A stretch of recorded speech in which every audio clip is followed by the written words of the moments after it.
Good evening future charters. देखो कल अपन ने जो है कुछ ग्राफ डिस्कस किए थे, है ना। और इस वीडियो के अंदर अपन जो है वो अगले ग्राफ्स डिस्कस करने वाले हैं। अपने जो रिमेनिंग ग्राफ है, कल अपन ने 40 ग्राफ्स डिस्कस किए, टोटल अपने को 75 ग्राफ्स डिस्कस करने हैं। तो कॉस्ट के आगे जितना भी पार्ट है वो अपन आज डिस्कस करने वाले हैं। That is about cost and price determination in different markets, है ना। कल अपन ने जो है वो बात किया है टिल अवर प्रोडक्शन के ग्राफ तक। ओके चलो, तो आज अपन सबसे पहला ड्रॉ करेंगे, है ना। That is about the total fixed cost curve.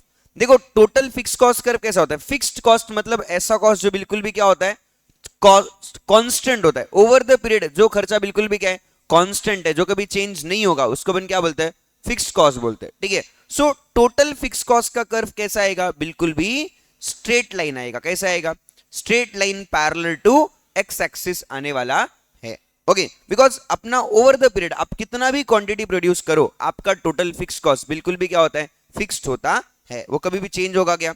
नहीं होगा। This is your TFC curve, है ना, which is your horizontal curve. Okay, which is parallel to X axis.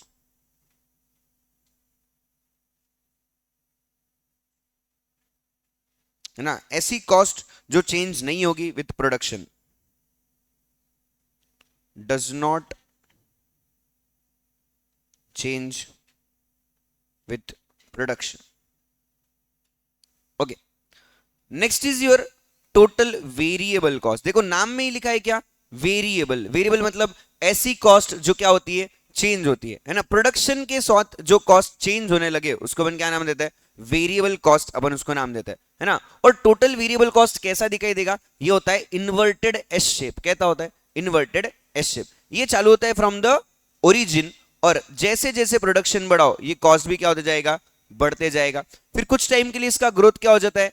कम हो जाता है। फिर अगेन कुछ टाइम के बाद में इसका ग्रोथ जो है फिर से बढ़ जाता है ना। सो ऐसा इन्वर्टेड एस शेप वाला जो है हमको यहाँ पे क्या दिखाई देता है? हमारा जो टोटल वेरिएबल कॉस्ट है वो बनता हुआ दिखाई देता है, which is our TVC curve अपन इसको बोलते हैं, है ना। इन्वर्टेड एस शेप्ड कर्व, है ना। Cost which varies with production, है ना। उसको अपन क्या बोलते हैं? इन्वर्टेड एस शेप कर्व यहां पे अपन बना सकते हैं। ठीक है, हाँ बराबर है रे, कोई गलत नहीं है। सही तो है, यही वो था, वही ये है, एक ही है, कुछ नहीं, है ना। सेम ही इन्वर्टेड एस शेप। ओके चलो, अच्छा एक बात याद रखना, फिक्स्ड कॉस्ट कभी भी जीरो होती है क्या? नहीं। इसलिए टोटल फिक्स कॉस्ट कर्व कभी भी ओरिजिन से स्टार्ट होगा क्या? नहीं होगा। वेरिएबल कॉस्ट जीरो हो सकती है, इसलिए वो कर्व कहां से चालू होता है? ओरिजिन से स्टार्ट होता है। ओके यस, ये लो ना नोट्स, तुम्हारे लिए संभाल के रखा मैं, मुझे पता था तुम आ जाओगे। चलो next, next is your total cost curve. अभी टोटल कॉस्ट क्या होता है? Total cost is a combination of total fixed and total variable. तो यहां पे लिख दो टोटल कॉस्ट का फॉर्मूला क्या है? Total fixed cost plus total variable cost, दोनों कॉस्ट का मिला के क्या बनता है? टोटल कॉस्ट बनता है। देखो सो इसलिए क्या होगा, इसलिए कभी भी आपका जो टोटल कॉस्ट है ना वो ओरिजिन से स्टार्ट हो सकता है क्या? नहीं हो सकता। क्यों नहीं हो सकता? बिकॉज उसके अंदर कुछ कंपोनेंट बिल्कुल भी फिक्स्ड होता है। क्या होता है? फिक्स होता है। इसलिए वो हमेशा कहां से स्टार्ट होगा? ओरिजिन के ऊपर से चालू होगा, है ना। लेट से यहां से स्टार्ट होता है। इस तरीके से आप उसको बना सकते हो। That is your total fixed cost curve.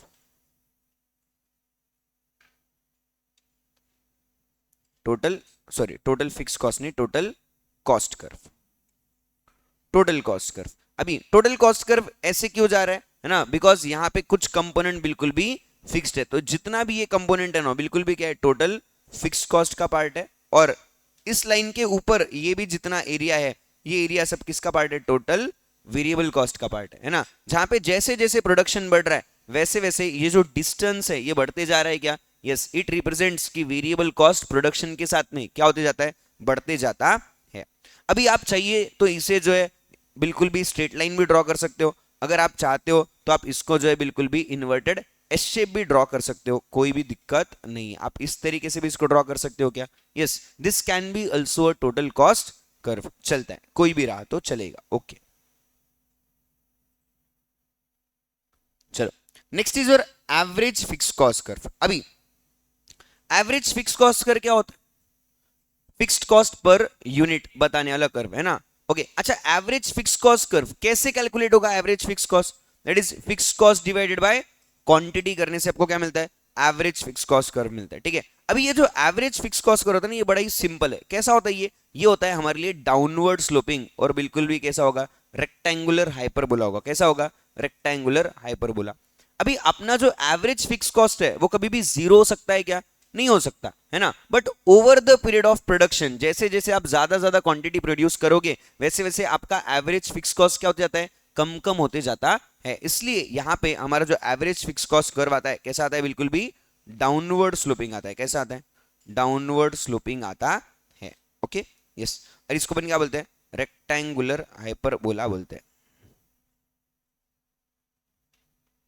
Okay, चलो this is our AFC curve, average fixed cost curve. Okay, इसके बाद आता है that is your average variable cost curve. अभी एवरेज वेरिएबल कॉस्ट कैसे फाइंड आउट करेंगे अपन? So that is variable cost है ना, total variable cost divided by quantity करके आपको क्या मिलता है? एवरेज वेरिएबल कॉस्ट है ना। अभी ये एवरेज वेरिएबल कॉस्ट कैसे निकलेगा? देखो, टोटल वेरिएबल कॉस्ट क्या हो रहा था? जैसे जैसे प्रोडक्शन बढ़ाओ वैसे वैसे बढ़ते जा रहा था। तो एवरेज वेरिएबल कॉस्ट कैसे आता है? इनिशियली आपका जो वेरिएबल एवरेज वेरिएबल कॉस्ट होता है वो क्या होता है? कम कम होने लगता है, और एक लेवल को अचीव, जो अपना मिनिमम है उसको अचीव करने के बाद में आपका जो एवरेज वेरिएबल कॉस्ट है वो क्या होने लगता है? बढ़ने लगता है, राइट। सो इसलिए आपका जो एवरेज वेरिएबल कॉस्ट का कर्व है बिल्कुल भी यू शेप बनता है। कैसा बनता है? यू शेप बनता है। सो यहां पे आपका एवरेज वेरिएबल कॉस्ट कर्व आ गया, विच is your U shaped curve.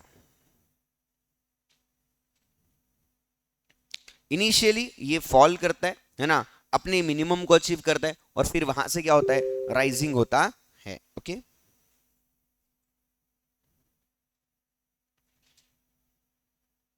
Average variable हो गया, एवरेज फिक्स्ड हो गया। अभी किसकी बात करेंगे? एवरेज टोटल कॉस्ट की बात करें। देखो, एवरेज टोटल कॉस्ट अगेन क्या है? It is a combination of average fix cost plus average variable cost. तो दोनों को मिला के क्या बनना चाहिए? हमारा एवरेज फिक्स कॉस्ट कर बनना चाहिए। ओके, तो अभी क्या हो रहा है देखो, मैं आपको ये बनता कैसे उसके वजह का लॉजिक भी समझाता हूं, है ना। इनिशियली आपका एवरेज फिक्स कॉस्ट कैसा है? फॉलिंग है। और एवरेज वेरिएबल कॉस्ट कैसा है? फॉलिंग है। दोनों भी फॉलिंग है क्या? यस। सो इसलिए आपका जो एवरेज कॉस्ट का कर्व रहेगा वो भी कैसा होगा? इनिशियली फॉलिंग होगा। ओके, अभी देखो एक लिमिट के बाद में हमारा एवरेज वेरिएबल कॉस्ट क्या होने लगा? बढ़ने लगा। लेकिन एवरेज फिक्स कॉस्ट कर क्या होने लगा? कम होने लगा। अभी किसका पलड़ा भारी है? कौन बड़ा है? एवरेज वेरिएबल कॉस्ट बड़ा आ रहा है या एवरेज फिक्स कॉस्ट कर बड़ा आ रहा है? एवरेज वेरिएबल बड़ा दिख रहा है, उसका नंबर बड़ा है, तो किसकी चलेगी? एवरेज वेरिएबल की चलेगी। इनिशियली दोनों गिर रहे थे तो ये भी गिर रहा था, because it is a combination of both. लेकिन एक लेवल के बाद में वेरिएबल बढ़ रहा है और फिक्स्ड गिर रहा है, सो क्या हो जाएगा? अभी अपन किसकी सुनेंगे? वेरिएबल की सुनेंगे। इसलिए हमारा जो एवरेज टोटल कॉस्ट का कर्व है वो भी क्या होने लगेगा? बढ़ने लगेगा। क्या होने लगेगा? बढ़ने लगेगा। इस वजह से आपका जो एवरेज टोटल कॉस्ट का कर्व है, एटीसी कर्व, वो कैसा बन जाता है? यू शेप्ड बन जाता है। ओके, चलो बढ़िया सा यू शेप्ड कर्व निकाल दो। हो गया, चलो next is your semi variable cost. Semi variable cost मतलब क्या? ऐसा कॉस्ट जिसके अंदर फिक्स्ड और वेरिएबल दोनों कंपोनेंट्स मिल जाते हैं उसको अपन क्या बोलते हैं? Semi variable. मतलब उसके अंदर टोटल कॉस्ट का थोड़ा सा पार्ट बिल्कुल भी क्या रहेगा? फिक्स्ड रहेगा, और थोड़ा सा पार्ट बिल्कुल भी क्या रहेगा? वेरिएबल रहने वाला है। उसे अपन क्या बोलते हैं? सेमी वेरिएबल कॉस्ट बोलते हैं, है ना। सो लेट्स से यहां पे ग्राफ कैसा बनता है? कुछ पार्ट बिल्कुल भी फिक्स्ड है ना, और कुछ पार्ट बिल्कुल भी वेरिएबल।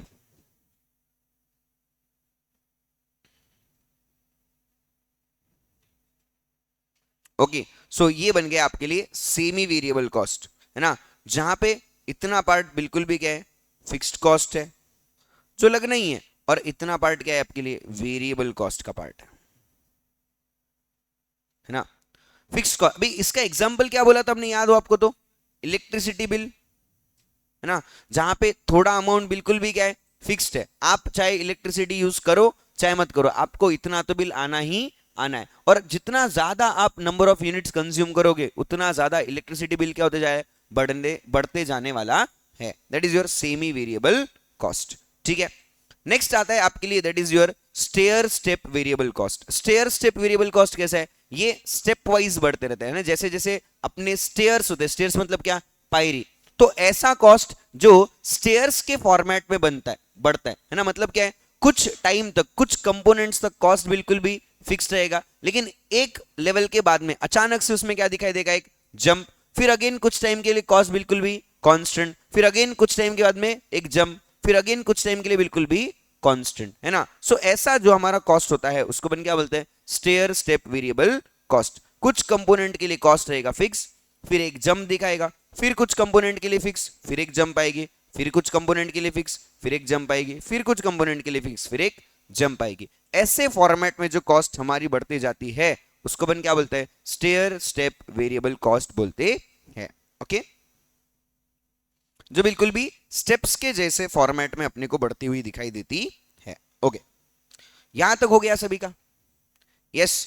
ओके, देखो इसके बाद का जो ग्राफ है ना, थोड़ा ज्यादा ध्यान मैं आप सभी का यहाँ पे चाहूंगा, है ना। इस ग्राफ का नाम है that is your short term cost curve, है ना। हम सभी को शॉर्ट टर्म कॉस्ट कर्व के बारे में पता है। देखो अपन यहाँ पे ना शॉर्ट टर्म का जो लॉ पढ़ते हैं उसके अंदर अपन कई सारे अलग अलग कर्व पढ़ते हैं, कॉम्बिनेशन ऑफ कर्व्स पढ़ते हैं। जैसे कि यहाँ पे अपने को 4 कर्व समझना है। सबसे पहला अपने को समझना है एएफसी, एवीसी, एटीसी और एमसी। ऐसे चारों कर्व एक दूसरे के साथ में कैसे दिखाई देते हैं वो अपने को यहां पे समझने को आएगा। ठीक है, अच्छा, शॉर्ट टर्म कॉस्ट कर्व को अपन ने कुछ नाम दिया था, अगर आपको नाम याद हो तो क्या बोलते अपन उसको, प्लांट कर्व बोलते अपन इसको। क्या बोलते हैं, प्लांट कर्व। याद है आप लोगों को कि शॉर्ट टर्म कॉस्ट कर्व को अपन क्या बोलते थे, प्लांट कर्व भी अपन इसको बोलते हैं। बिकॉज ये जो एक कर्व है, एवरेज कॉस्ट का जो एक कर्व आता है ना, एसएसी कर्व, वो क्या करता है, वो एक प्लांट को रिप्रेजेंट करता है कि उस प्लांट में कितना क्वांटिटी कौन से कॉस्ट पे ऑन एन एवरेज बन सकता है। ठीक है, ओके। अच्छा, अभी यहाँ पे कर्व कैसे दिखाई देंगे वो ध्यान दो। ठीक है, पहले मैं ड्रॉ कर लूंगा, उसके बाद में आप लोग जो उसको कॉपी करना। ठीक है, सबसे पहले अपन बात करते हैं कि यहाँ पे एवरेज फिक्स्ड कॉस्ट कर्व कैसा दिखाई देगा। सो वो होगा बिल्कुल भी रेक्टेंगुलर हाइपरबोला, डाउनवर्ड स्लोपिंग इस तरीके से। तो ये क्या हो गया, ये हो गया आपका AFC curve, that is average fixed cost curve. इसके बाद में बात करते हैं कि सर यहाँ पे हमारा एवरेज वेरिएबल कॉस्ट कर्व कैसा आएगा, तो बिल्कुल भी आ जाएगा आपके लिए that is your upward sloping, that is your AVC curve, है ना। इनिशियली क्या होता है, डाउनवर्ड, और फिर जाके वो क्या होता है, अपवर्ड होने लगता है। ओके, अच्छा, इन सब के बिलो आएगा सबसे इंपॉर्टेंट और सबसे पसंदीदा कर्व जिसका नाम होता है योर एवीसी कर्व। क्या बोलते हैं उसको, एवीसी कर्व, है ना, जो इसके भी बिलो से स्टार्ट होगा और इसके मिनिमम से क्या करेगा, आगे बढ़ने, सॉरी, एमसी कर्व अपन इसको बोलते हैं, है ना। एमसी कर्व इसको बोला जाता है, that is marginal cost curve, है ना, जो एवरेज वेरिएबल कॉस्ट कर्व के क्या करता है, बिलो से स्टार्ट होता है, फिर इनिशियली फॉलिंग होता है और फिर बढ़ने लगता है। और जब ये बढ़ता है ना तो ये एवरेज वेरिएबल कॉस्ट की कहां टच करता है, मिनिमम को इंटरसेक्ट करता है।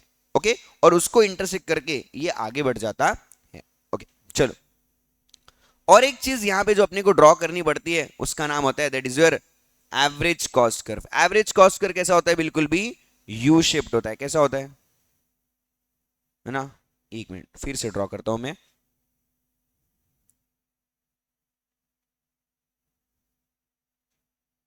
Right, so this is my average cost curve. Average cost curve कैसा होता है, यू शेप्ड होता है। बट अपने को ड्रॉ करते टाइम पे एक चीज ध्यान रखनी पड़ती है कि एवरेज कॉस्ट और मार्जिनल कॉस्ट एक दूसरे को जब भी मिलते हैं, कहां मिलता है, at the minimum of AC मिलता है, तो अपने को ड्रॉ करना चाहिए। ठीक है, okay, that is your AC curve. So इस तरीके से हमारे क्या बनता है, शॉर्ट टर्म कॉस्ट कर्व बनते हैं। Average fix cost curve, downward sloping, rectangular hyperbola. Average variable cost curve, initially falling and then rising. MC curve, initially falling then rising, और AC curve again initially falling then rising. इस तरीके से हमारे सारे curve बन जाते हैं। ठीक है, तो यहां पे अपने को याद रखना चाहिए एक बात, वो ये है कि एवीसी कर्व, एसी कर्व और एमसी कर्व तीनों भी कैसे होते हैं, यू शेप्ड होता है। और एमसी कर्व कैसा होता है? रेक्टेंगुलर हाइपरबोला होता है ना। एसी मतलब ही average cost, average cost, average total cost एक ही तो है।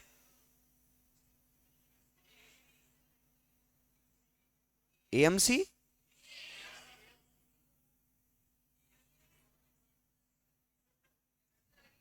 ओ सॉरी नीचे एमसी बोल दिया। AFC, AFC, AFC, AFC, AFC average fix cost curve. क्या है, मुझे आज कुछ बाहर का खाना नहीं है ना, तो इसके लिए केएफसी याद नहीं आ रहा था। छोड़ो, जोक अच्छा नहीं था, पता है ना। AFC that is rectangular hyperbola. Okay, चलो आगे बढ़ते हैं on main question, that is 50th graph, relationship between average cost and marginal cost, है ना। अब इन दोनों के बीच में जो रिश्ता है ना, बड़ा ही संबंध इनका गहरा है, अच्छा है रिलेशनशिप इनका, ये समझना चाहिए। क्या बोल रहे हैं देखो। ओके, अभी यहां पे दोनों ग्राफ कैसे बनते हैं वो मैं आपको पहले दिखाता हूं, ठीक है। मार्जिनल कॉस्ट कर्व कैसा होता है? U shape. इनिशियली क्या होगा? फॉलिंग, अपने मिनिमम को रीच करके फिर क्या हो जाएगा? राइजिंग। इस पॉइंट पे हमारा जो एवरेज कॉस्ट कर्व बनता है कैसे बनेगा? बिल्कुल भी यू शेप्ड, अपने मिनिमम को जाके फिर राइजिंग। सो ये हो गया हमारे लिए एसी कर्व, और ये हो गया हमारे लिए एमसी कर्व, है ना। ये दोनों, अभी इन दोनों के बीच में रिलेशनशिप क्या है वो अपने को समझना है। देखो इसके ऊपर बहुत सारे सवाल बन सकते हैं। यहाँ पे क्या क्या बातें बोली है वो मैं आपको समझा रहा हूं, है ना। पहली बात तो इन्होंने क्या बोली कि जब कभी भी एवरेज कॉस्ट क्या होता है? फॉलिंग होता है। एवरेज कॉस्ट क्या होता है? फॉलिंग। तो एमसी हमेशा उसके कहां होगा? बिलो होगा। क्या बोल रहा हूं मैं?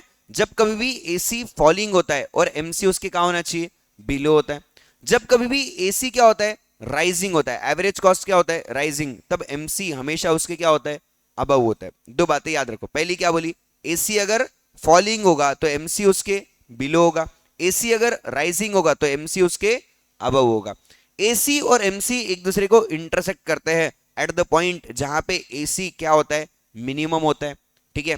उसके बाद हमको क्या याद रखना है? हमको ये याद रखना है कि जब कभी भी, है ना, हमेशा के लिए अगर अपन ऐसी बात बोल सकते हैं कि एटीसी जब भी फॉलिंग होता, एटीसी जब भी फॉलिंग होता है तो एमसी आइदर फॉलिंग हो सकता है या तो राइजिंग हो सकता है, कुछ भी हो सकता है। लेकिन जब एसी राइजिंग होता है ना तो एमसी भी क्या होता है? राइजिंग ही होता है। वो कुछ और हो सकता है क्या?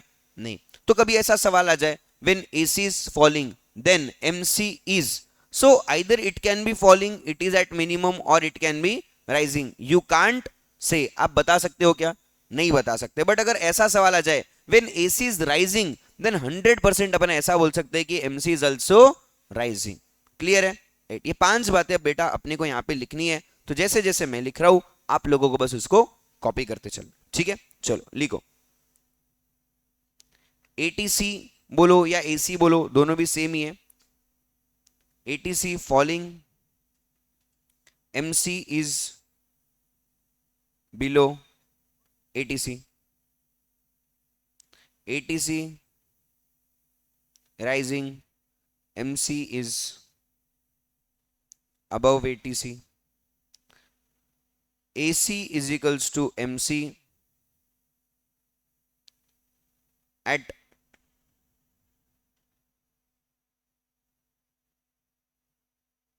at minimum of AC. AC is falling, MC is either falling or rising. AC is rising, MC is also rising।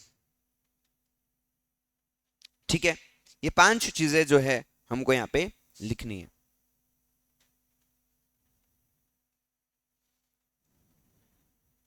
अच्छा, ये जो MC इज बिलो ATC है ना, इसको आप ऐसा भी लिख सकते हो that MC is less then AC और MC is greater then AC। Less than greater than भी आप इसको लिख सकते हो।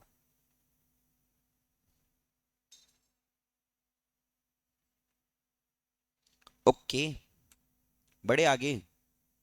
यस, हो गया सबका लिख के।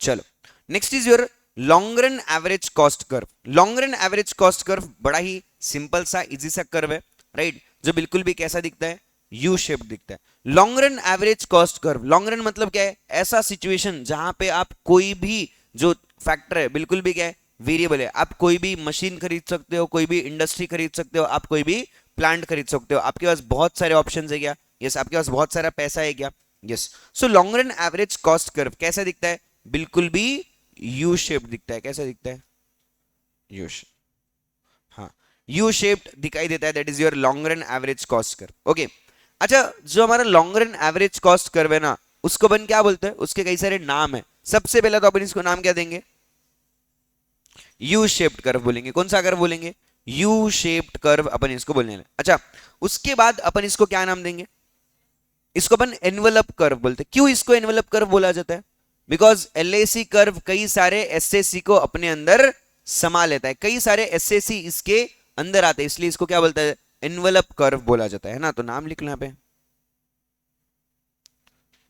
Envelope curve. अब ये एनवलप कैसे बनता है वो देखो, पहले मैं ड्रॉ कर लेता हूं, फिर आप ड्रॉ करना, ओके।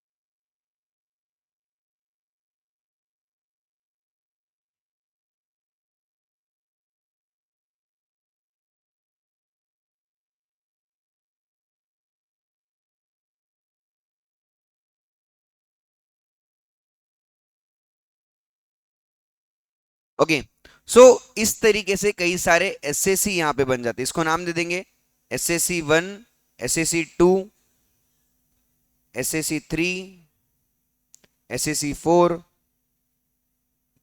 एसएसी 5,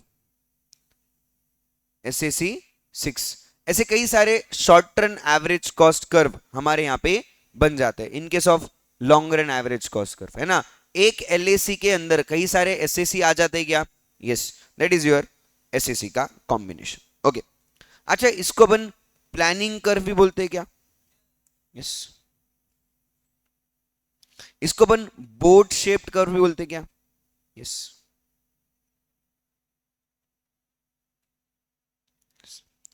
ओके, अच्छा, अभी अपने को दिखाई दे रहा होगा कि एलएसी और एसएसी एक दूसरे को कई सारे पॉइंट पे इंटरसेक्ट कर रहे हैं क्या, है ना। एलएसी और एसएसी एक दूसरे को कई सारे पॉइंट्स पे इंटरसेक्ट करते हैं क्या, यस। ये कौन से पॉइंट है जहां पे वो एक दूसरे को इंटरसेक्ट कर रहे हैं, क्या वो हमेशा अपने मिनिमम पे इंटरसेक्ट करते हैं क्या, नहीं करते, है ना। जब कभी भी एसएसी एलएसी को इंटरसेक्ट करता है वो हमेशा अपने मिनिमम पे नहीं होता। At the falling portion of LAC, SSC हमेशा क्या होता है, अपने फॉलिंग पोर्शन को इंटरसेक्ट करता है। जब कभी भी एलएसी राइजिंग होता है तो एसएसी अपने राइजिंग पोर्शन को वहां पे क्या करता है, इंटरसेक्ट करता है। और सिर्फ एक पॉइंट ऐसा होता है जहां पे एलएसी और एसएसी एक दूसरे को इंटरसेक्ट करते हैं एट देयर मिनिमम, है ना। तो जब कभी भी आपका एलएसी का मिनिमम पॉइंट होगा, वहीं पे आपका एसएसी का भी क्या आता है, मिनिमम पॉइंट आता है। ओके, सो एक ही पॉइंट ऐसा होता है जहां पे एलएसी क्या होता है, मिनिमम पे होता है, वहीं पे आपका एसएसी भी मिनिमम पे उसको इंटरसेक्ट करता है। बाकी वो या तो फॉलिंग पोर्शन को इंटरसेक्ट करेगा या तो राइजिंग पोर्शन को इंटरसेक्ट करता है। तो जहां भी हमारा लॉन्ग रन का एवरेज कॉस्ट मिनिमम होता है, वो क्वांटिटी हमारे लिए क्या बन जाता है बेटा, इक्विलिब्रियम क्वांटिटी बन जाता है। वो क्वांटिटी हमारे लिए क्या बन जाएगा, इक्विलिब्रियम क्वांटिटी बन जाएगा। आपने लॉन्ग रन में उतना क्वांटिटी का प्रोडक्शन करना चाहिए, बिकॉज वहां पे आपका कॉस्ट सबसे क्या है, मिनिमम है, कम से कम में आप उतना क्वांटिटी प्रोड्यूस कर पाते हो, ठीक है। सो जो कम कॉस्ट में बनता है वो अपने लिए क्या है, अच्छा है, बिकॉज उसमें फिर अपना प्रॉफिट मार्जिन कितना बनेगा, ज्यादा बनने वाला है।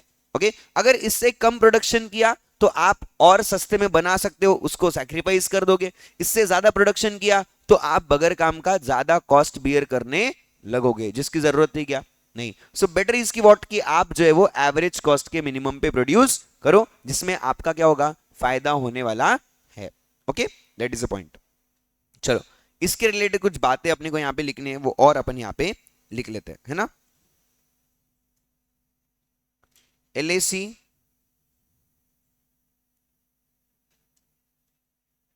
Minimum and SAC minimum eight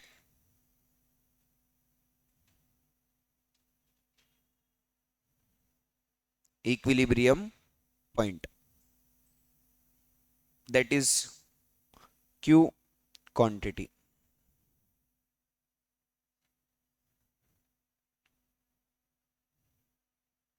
LAC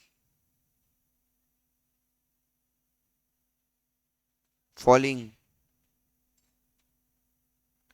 intersect at falling portion of SAC. LAC is rising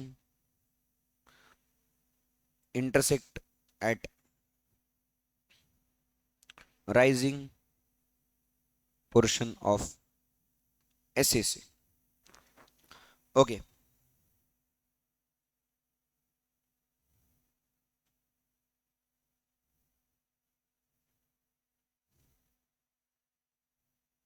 In modern world, LAC is, तुम मुझे बताओ LAC कैसा होता है? एल शेप्ड होता है। कैसा होता है? एल शेप्ड होता है। Yes, okay. पहले LAC अपना क्या होता था? यू शेप्ड होता था, बट आजकल क्या हो गया? आजकल जो है वो LAC एल शेप्ड बनने लगे। यू शेप बन रहे क्या? नहीं, बिकॉज कोई भी अपनी कॉस्ट को बढ़ने देने वाला नहीं है। सब लोग क्या चाहते हैं? कॉस्ट कम होते रहे, बढ़नी चाहिए क्या? नहीं, बिकॉज जब कॉस्ट बढ़ेगी तो फिर प्रॉफिट कम हो जाएगा। अपने को प्रॉफिट ज्यादा चाहिए तो कॉस्ट को क्या करते रहो? कम करते रहो, है ना। यस, ये पॉइंट अपने को यहाँ पे समझना है। ये जो क्वांटिटी है इसको नाम दे दो E, that is your equilibrium point. हो गया बेटा? Yes, okay. इसके बाद तो बड़ा ही सिंपल सा ग्राफ है ना, that is your cycle, business cycle का ग्राफ, है ना। बिजनेस साइकिल के अंदर कितने फेजेस आते हैं? 4 फेजेस आते हैं। कितने आते हैं? 4 फेजेस आते हैं। कौन से? क्या होता है सीक्वेंस? एक्सपांशन, पीक, कॉन्ट्रैक्शन और ट्रफ। ये 4 फेजेस आते हैं। कैसा बनेगा इसका ग्राफ? एक्सपांशन आएगा, पीक पे जाएगा, कॉन्ट्रैक्शन आएगा, ट्रफ आएगा। एक्सपांशन आएगा, पीक पे जाएगा, कॉन्ट्रैक्शन आएगा, ट्रफ आएगा। एक्सपांशन आएगा, पीक पे जाएगा, कॉन्ट्रैक्शन आएगा, ट्रफ आएगा। एक्सपांशन आएगा, पीक पे जाएगा।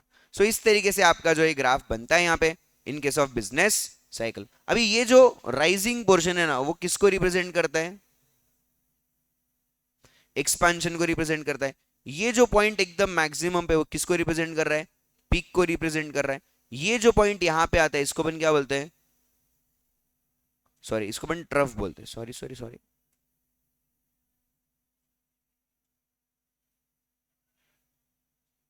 हाँ, कहाँ? ठीक है, ठीक, लेंगे। ओके, यहाँ पे जो है आगे आपके लिए ट्रफ। मैं कंफ्यूज हो गया भाई, यहाँ पे कुछ गलती हो गई उसके लिए, है ना। ये हो गया। और अपने को कॉन्ट्रैक्शन लिखने के, कॉन्ट्रैक्शन कहाँ लिखो, कहाँ लिखो, है ना। ये जो पार्ट है, ये जो पार्ट है, ये जो फॉलिंग पार्ट है ना, इसको अपन नाम देंगे कॉन्ट्रैक्शन।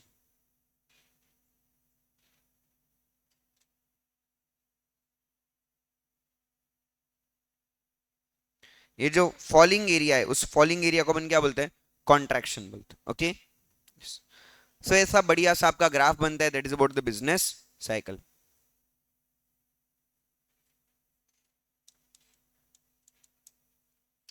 ये short term average cost curve के ग्राफ यही तो है।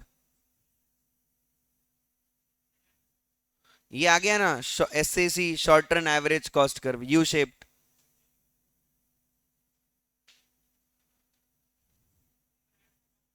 तो वो 3 एसएसी जो है वो सेम ही तो है भाई, इसके जैसे 3 एसएसी का एक ही तो ग्राफ है वो। निकाल दूं हम यहाँ पे, चलो एक ग्राफ यहाँ पे साइड में निकालो। Short run average cost curve, सिर्फ एसएसी भाई, चलो फटाफट निकाल लो।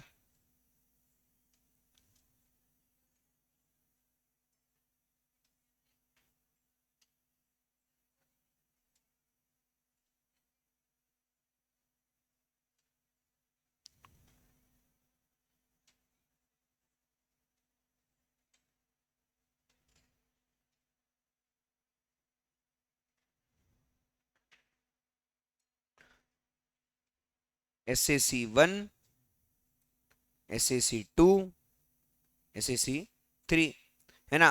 ये तीनों भी क्या है, ये हमारे 3 short term average cost curve है।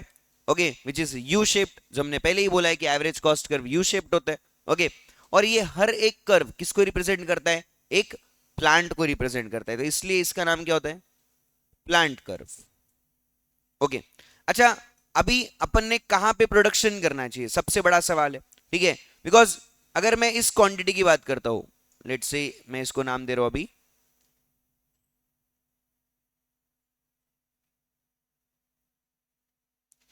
ये हो गया क्वांटिटी क्यू। अगर मुझे क्वांटिटी क्यू प्रोड्यूस करना है तो मेरे पास में दो ऑप्शन है, या तो मैं एसएससी 1 पे प्रोड्यूस करूं या तो मैं एसएससी 2 पे प्रोड्यूस करूं। एसएससी 1 पे प्रोड्यूस करूं तो कॉस्ट कितना आएगा, क्यू ए आ जाएगा, और एसएससी 2 पे प्रोड्यूस करूं तो कॉस्ट कितना हो जाएगा, क्यू बी हो जाएगा, है ना। सेम क्वांटिटी दो अलग अलग प्लांट्स पे प्रोड्यूस करने को जाए तो खर्चा क्या है, अलग अलग है ना। वही अगर समझो मैं Q1 क्वांटिटी प्रोड्यूस करना चाहता हूं, SAC2 पे प्रोड्यूस हो सकता है but at a lower cost of CQ1, है ना। अगर समझो मैं बात करता हूं एट अ डिफरेंट क्वांटिटी, जो यहां पे आ रहा है, इसको नाम दिया हमने Q2, जो या तो SAC1 पे भी बन सकता है, या तो सॉरी SAC2 पे भी बन सकता है और SAC3 पे भी बन सकता है, बट दोनों जगह कॉस्ट अलग है क्या, यस। SAC2 पे बनाने का खर्चा क्या है, DQ2, और SAC3 पे बनाने का खर्चा क्या है, EQ2, है ना। सो अपन ने कहां पे प्रोडक्शन करना चाहिए, किसका चॉइस है, अपना चॉइस है ना। सो इसके लिए इन्होंने क्या बोला है कि शॉर्ट रन के अंदर आपको ये देखना चाहिए कि आप कितना क्वांटिटी प्रोड्यूस कर रहे हो। अगर आप कम क्वांटिटी प्रोड्यूस करने वाले हो तो आपने छोटा प्लांट जो है उसको सिलेक्ट करना चाहिए, बिकॉज कम क्वांटिटी छोटे प्लांट पे क्या बनती है, सस्ते में बनती है, और बड़े प्लांट पे महंगे में बन जाती है। अगर आपको ज्यादा क्वांटिटी प्रोड्यूस करना है तो आपने क्या करना चाहिए, बड़े प्लांट को प्रिफर करना चाहिए। जितना बड़ा प्लांट प्रिफर करोगे उतना सस्ते में वो आपको ज्यादा क्वांटिटी बना के देगा क्या, यस, है ना। तो ये बात इन्होंने समझाई कि अगर आपको SAC2 पे प्रोड्यूस करना है तो आपने कितना क्वांटिटी बनाना चाहिए, OQ1 बनाना चाहिए, बिकॉज Q1 क्वांटिटी पे आपका कॉस्ट क्या है, सबसे मिनिमम होने वाला है। So depending on your number of quantity production आपने प्लांट का चूज करना चाहिए। छोटा क्वांटिटी है छोटा प्लांट चूज करो, बड़ा क्वांटिटी है बड़ा वाला प्लांट चूज करो, राइट। वहां पे आपको क्वांटिटी सस्ते में बन के मिल सकता है। क्लियर है क्या, राइट। ओके, ये बात अपने को यहाँ पे समझाई इन case of short term average cost curve जो आपके लॉन्ग रन के साथ में दिया हुआ है। ओके, चलो क्लियर, ओके, यस। चलो नेक्स्ट पॉइंट आता है, that is about the equilibrium point, है ना। अभी ये इक्विलिब्रियम पॉइंट मतलब क्या है, अपने को पता करना है और इक्विलिब्रियम पॉइंट कैसे निकलता है इक्विलिब्रियम। सो जस्ट आपको चेक करना है what is your demand forces. Demand forces समझते हैं by the demand and supply, है ना, मार्केट फोर्सेस अपन जिसको बोलते हैं। सो डिमांड एंड सप्लाई का इंटरसेक्शन कहां होता है, देखो जहां पे उन दोनों का इंटरसेक्शन हो रहा है वो हमारे लिए क्या है, इक्विलिब्रियम पॉइंट है। Demand is your downward sloping, supply is your upward sloping, और जहां पे उन दोनों का इंटरसेक्शन बनता है that point is our equilibrium point. और इस इक्विलिब्रियम पॉइंट पे जो भी आपका प्राइस होगा, है ना, that price our equilibrium price, और जो भी आपका क्वांटिटी बनता होगा वो क्वांटिटी हमारे लिए क्या हो जाएगा, इक्विलिब्रियम क्वांटिटी बनने वाला है। Okay, that is simple equilibrium point. ये हो गया मेरे लिए इक्विलिब्रियम प्राइस,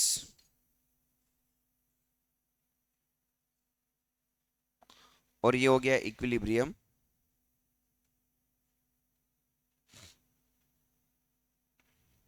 क्वांटिटी।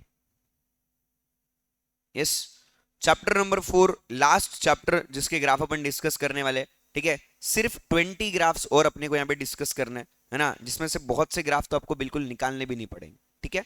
यस, आ जाओ, बड़े आगे। Okay, next is your total revenue, average revenue and marginal revenue. ये तीनों ग्राफ्स कैसे बनते देखो। चलो पहले मीनिंग समझ लेते। What is the meaning of total revenue? Price into quantity, कितने क्वांटिटी आपने बेचा उससे आपको जो भी पैसा मिला उसको अपन क्या बोलते हैं? टोटल रेवेन्यू बोलते हैं, है ना। सिंपल यहां पे लिख सकता हूं मैं, प्राइस इनटू क्वांटिटी, है ना। एवरेज रेवेन्यू मतलब क्या? ऑन एन एवरेज एक यूनिट बेच के आपको कितना पैसा मिला उसको अपन क्या बोलते हैं? Average revenue. फॉर्मूला क्या लिखेंगे? Total revenue divided by quantity, है ना। मार्जिनल रेवेन्यू मतलब क्या है? एक एडिशनल यूनिट बेच के आपको कितना पैसा मिला उसको अपन क्या बोलते हैं? Marginal revenue. कैसे आएगा, है ना? T R of n minus T R of n minus 1, या तो change in T R divided by change in quantity. Total revenue का चेंज देखो, क्वांटिटी का चेंज देखो, दोनों को डिवाइड कर लो, आपको क्या मिल जाएगा? मार्जिनल रेवेन्यू मिल जाएगा। एक एडिशनल यूनिट प्रोड्यूस करने से आपको क्या रेवेन्यू मिल रहा है ना, क्या रेवेन्यू मिल रहा है from the selling that one additional unit. Okay, अभी ये टोटल रेवेन्यू का ग्राफ कैसे आता है देखो। टोटल रेवेन्यू जो है ना वो क्या होता रहेगा? जैसे जैसे आप एक एक क्वांटिटी ज्यादा बेचते जाओ आपका टोटल रेवेन्यू बढ़ते रहेगा, है ना। वो कभी भी कम होने वाला है क्या? यस, एक पॉइंट ऐसा आएगा जहां पे टोटल रेवेन्यू कहां पहुंच जाएगा? अपने मैक्सिमम पे पहुंच जाएगा। उसके बाद भी अगर आप और क्वांटिटी बेचते रहते हो तो वहां से आपका टोटल रेवेन्यू क्या होने लगता है? फॉलिंग होने लगता है। क्यों टीआर फॉलिंग होता है? बिकॉज जब लोगों को ज्यादा क्वांटिटी खरीदने से यूटिलिटी ही नहीं मिलने लगेगा, लोगों को जब डिस यूटिलिटी मिलने लगेगा तो लोग उसके लिए कभी भी ज्यादा पैसा देने वाले नहीं है। लोग उल्टा पैसा क्या देने लगेंगे? कम देने लगेंगे। बिकॉज जब मुझे यूटिलिटी ज्यादा नहीं मिल रहा है या डिस यूटिलिटी मिल रहा है तो मैं रेवेन्यू भी ज्यादा दूंगा क्या? आपको नहीं दूंगा। लोग प्राइस ही पे नहीं करेंगे तो आपकी रेवेन्यू होने वाली नहीं है। इसलिए टोटल रेवेन्यू का जो ग्राफ है कैसा होता है? इनिशियली जैसे जैसे आप ज्यादा ज्यादा क्वांटिटी बेचते हो रेवेन्यू बढ़ने लगता है, अपने मैक्सिमम पे पहुंचता है और फिर क्या होता है? फॉलिंग होता है। सो टीआर का ग्राफ कैसे आएगा? ये बिल्कुल भी स्टार्ट होगा ओरिजिन से और फिर बढ़ते जाएगा बढ़ते जाएगा बढ़ते जाएगा, अपने मैक्सिमम पे पहुंचेगा और फिर वहां से क्या होता है? फॉलिंग होने लगता है। सो इस तरीके से क्या बन जाएगा? आपका टोटल रेवेन्यू का ग्राफ बन जाएगा, ठीक है। अभी बात करते हैं about your MR and AR. Okay, MR और एआर का बड़ा ही घनिष्ठ संबंध है इसके साथ में। देखो, मार्जिनल रेवेन्यू है ना, एक एडिशनल यूनिट बेच के मिलने वाला रेवेन्यू, और एवरेज रेवेन्यू मतलब क्या? ऑन एन एवरेज आपको एक यूनिट से कितना पैसा मिला, है ना। अभी अगर मैं मार्जिनल रेवेन्यू की बात करूं ना तो मार्जिनल रेवेन्यू मतलब क्या भाई? एडिशनल क्वांटिटी बेच के कितना पैसा मिला। अभी मुझे अगर एक एडिशनल क्वांटिटी बेचना है तो मुझे अपने प्रोडक्ट की प्राइस को क्या करना पड़ेगा? कम करना पड़ेगा, तभी लोग मुझसे ज्यादा क्वांटिटी खरीदेंगे, वरना नहीं खरीदेंगे, है ना। सो मार्केट में अगर आपको ज्यादा क्वांटिटी बेचना है तो आपको जो आपका प्राइस है वो क्या करते रहना पड़ता है? कम कम करते रहना पड़ता है। सो जैसे जैसे क्वांटिटी बढ़ते जाता है ना वैसे वैसे आपका जो पर यूनिट का प्राइस है वो क्या होने लगता है? कम कम होने लगता है। बिकॉज जब आप लोगों को सस्ता लगाओगे तभी लोग आपसे खरीदेंगे, वरना खरीदने वाले क्या नहीं। सो इसलिए यहां पे जो हमारा प्राइस है और जो हमारा क्वांटिटी है उन दोनों में कैसा रिलेशनशिप बन जाता है? इनवर्स रिलेशनशिप बन जाता है। इसलिए यहां पे आपका जो एआर का कर्व आएगा बिल्कुल भी कैसा आता है? डाउनवर्ड स्लोपिंग आता है। कैसे आता है? डाउनवर्ड स्लोपिंग, है ना। तो यहां पे अपने को जो एवरेज रेवेन्यू का ग्राफ ड्रॉ करना है कैसे होना चाहिए? बिल्कुल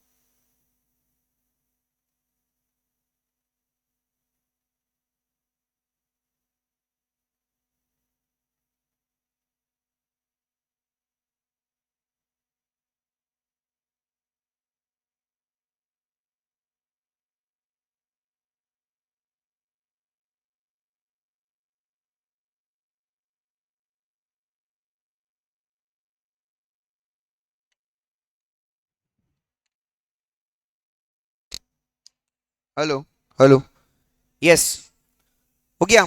दैट इज योर एआर का ग्राफ। कैसा है? डाउनवर्ड स्लोपिंग है। ओके, अच्छा इसके बाद कौन सा ग्राफ आएगा? इसके बाद आएगा आपका एमआर का ग्राफ। एमआर का ग्राफ कैसा दिखता है? Again it is also a downward sloping. But MR का जो ग्राफ होता है ना वो बिल्कुल भी क्या होता है यहाँ पे एंगल बाइसेक्टर बोल के काम करता है। क्या बोल के काम करता है? Angle bisector. किसके बीच का एंगल ये बाइसेक्ट करेगा?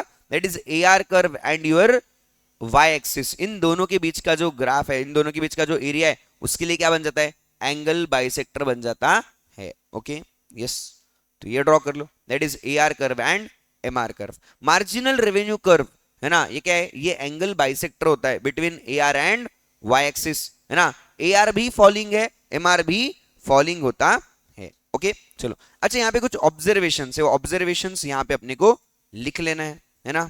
चलो लिख लो फटाफट। Okay, when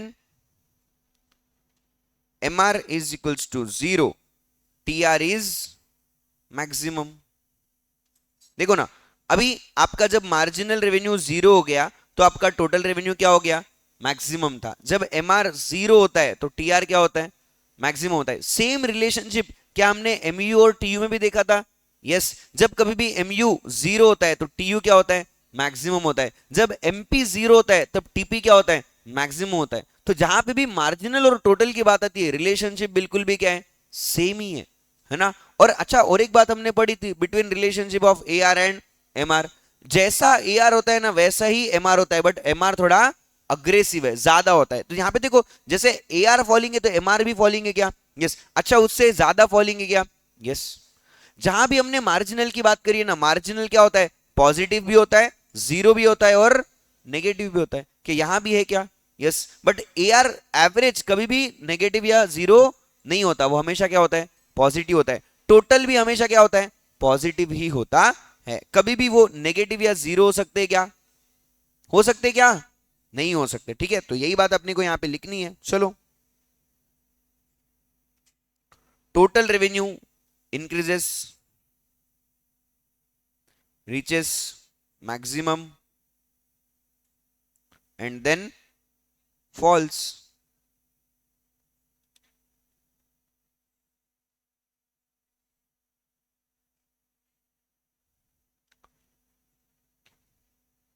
Marginal revenue decreases,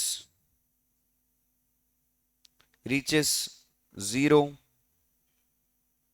then becomes negative.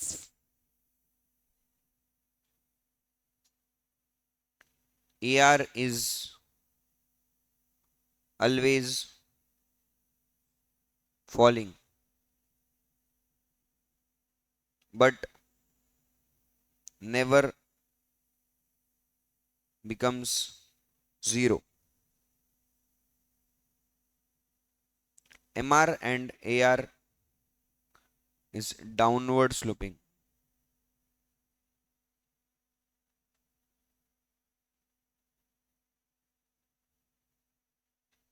Their slope is negative.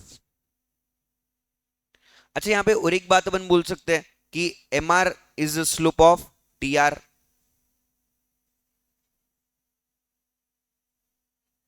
Total revenue में जो चेंज आ रहा है वो चेंज किसको रिप्रेजेंट कर रहा है? एमआर रिप्रेजेंट करता है ना। जितने से अपना टीआर बदल रहा है वो किससे रिप्रेजेंट हो रहा है? एमआर से रिप्रेजेंट हो रहा है ना। टीआर जो है वो बढ़ तो रहा है but at a slow growth rate. Okay yes, Kishan मामा, सॉरी विलोडने मामा, एसी बंद कर दो।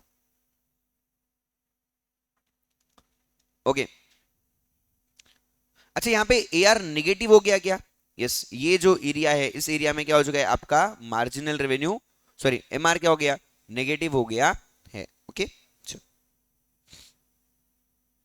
अच्छा इसके बाद का पॉइंट क्या बोल रहे थे? That is relationship between A R, T R, M R and elasticity. इसके ऊपर एमसीक्यू बहुत बार पूछा गया है। प्रीवियस अटेम्प्ट की अगर मैं बात करूं, जनवरी अटेम्प्ट के अंदर, तो इसके फॉर्मूले पे इन्होंने एमसीक्यू पूछ लिया था। ठीक है, so what is the relationship between A R, T R, M R and elasticity? तो देखो यहाँ पे क्या बोला हुआ है ना, ये है आपका A R curve which is downward sloping, ये है आपका M R curve which is angle bisector,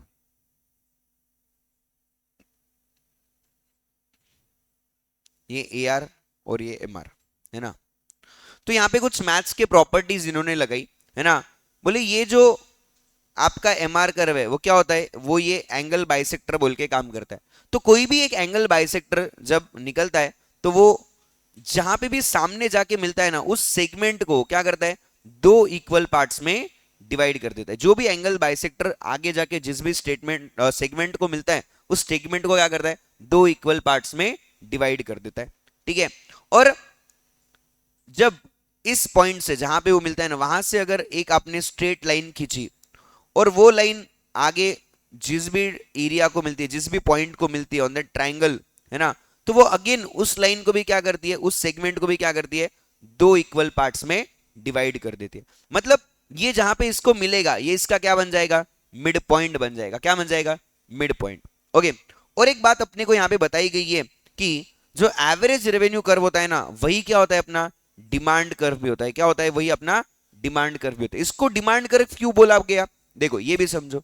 demand curve कैसा होता है, डाउनवर्ड स्लोपिंग, जो अपने को प्राइस और क्वांटिटी के बीच की क्या बताता है, रिलेशनशिप।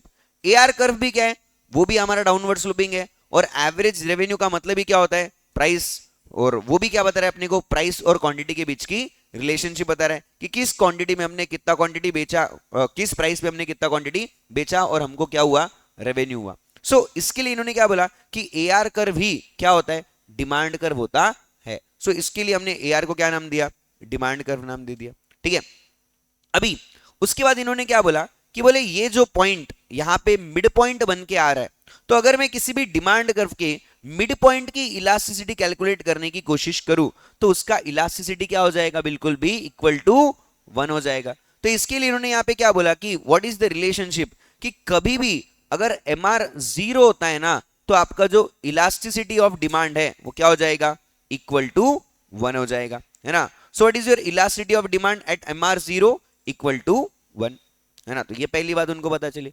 फिर उन्होंने क्या बोला, बोले इस ग्राफ, इस डिमांड कर्व के अंदर मिड पॉइंट से लेके वाई एक्सिस के बीच में अगर किसी भी पॉइंट का आप इलास्टिसिटी निकालने की कोशिश करो, तो वहां पे जो आपका इलास्टिसिटी आएगा कितना आएगा, ग्रेटर देन 1 आ जाएगा। क्या हो जाएगा, ग्रेटर देन 1। और इस मिड पॉइंट से एक्स एक्सिस तक कोई भी पॉइंट की इलास्टिसिटी निकालो, वहां पे इलास्टिसिटी क्या हो जाएगा, लेस देन 1।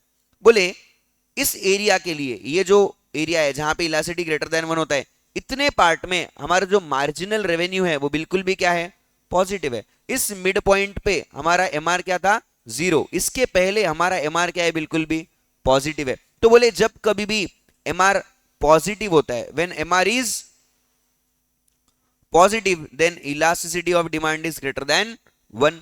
और इस पॉइंट के बाद में हमारा क्या है, एमआर नेगेटिव है। जब एमआर नेगेटिव है तो इलास्टिसिटी क्या है, लेस देन 1 है। तो इन्होंने तीसरा कंक्लूजन बना दिया, when MR is negative elasticity is less than 1, है ना। और इसका एक फॉर्मूला बनाया, that MR is equals to AR into E minus 1 divided by E. ठीक है,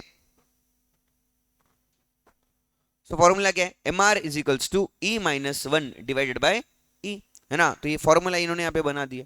ओके, अच्छा, इस फॉर्मूले को जो है वो जनवरी अटेम्प्ट में पूछा गया, जनवरी 26 अटेम्प्ट में ये फॉर्मूला पूछा गया था for in the MCQ, which of the following is correct. 4 option दिए, बोले कौन सा फॉर्मूला सही है बताओ। तो आप लोगों को याद होना चाहिए दैट एमआर का फॉर्मूला क्या है, MR is equals to AR into E minus 1 divided by E. ठीक है, क्लियर है, बढ़े आगे। Okay, next, equilibrium level of production, है ना। अभी किसी भी प्रोडक्शन का इक्विलिब्रियम अगर मुझे फाइंड आउट करना है, देखो क्वांटिटी का अगर इक्विलिब्रियम फाइंड आउट करना है ना, तो अपने को कैसे फाइंड आउट करना है, वहां पे अपने को 2 कंडीशंस चेक करनी पड़ती है। फर्स्ट कंडीशन जो होगा that is MC is equals to क्या होना चाहिए, एमआर होना चाहिए। और दूसरा कंडीशन क्या बोलता है, that MC curve must cut MR from below, है ना। ये 2 कंडीशंस जहां कहीं भी फुलफिल हो जाती है, वहां पे हमारा क्या बन जाता है, इक्विलिब्रियम आउटपुट हमको मिल जाता है, इक्विलिब्रियम क्वांटिटी हमको मिल जाता है, जहां पे हमारा प्रॉफिट बिल्कुल भी क्या होगा, मैक्सिमम होगा। That is my profit maximisation output, मैं इसको बोल सकता हूं कि इस आउटपुट पे, इस क्वांटिटी पे मेरा प्रॉफिट बिल्कुल भी क्या रहेगा, मैक्सिमम रहने वाला है। ऐसा होता है मेरा इक्विलिब्रियम लेवल ऑफ प्रोडक्शन। भी कैसे आएगा, देखो एमआर तो होता है बिल्कुल भी आपका क्या, डाउनवर्ड स्लोपिंग, फॉलिंग होता है। और एमसी कैसा होता है? एमसी होता है बिल्कुल भी यू शेप्ड। कैसे होता है एमसी? You shaped. तो जहां कहीं भी हमारा एमआर और एमसी एक दूसरे को क्या हो जाएगा? इक्वल हो जाएगा at this point.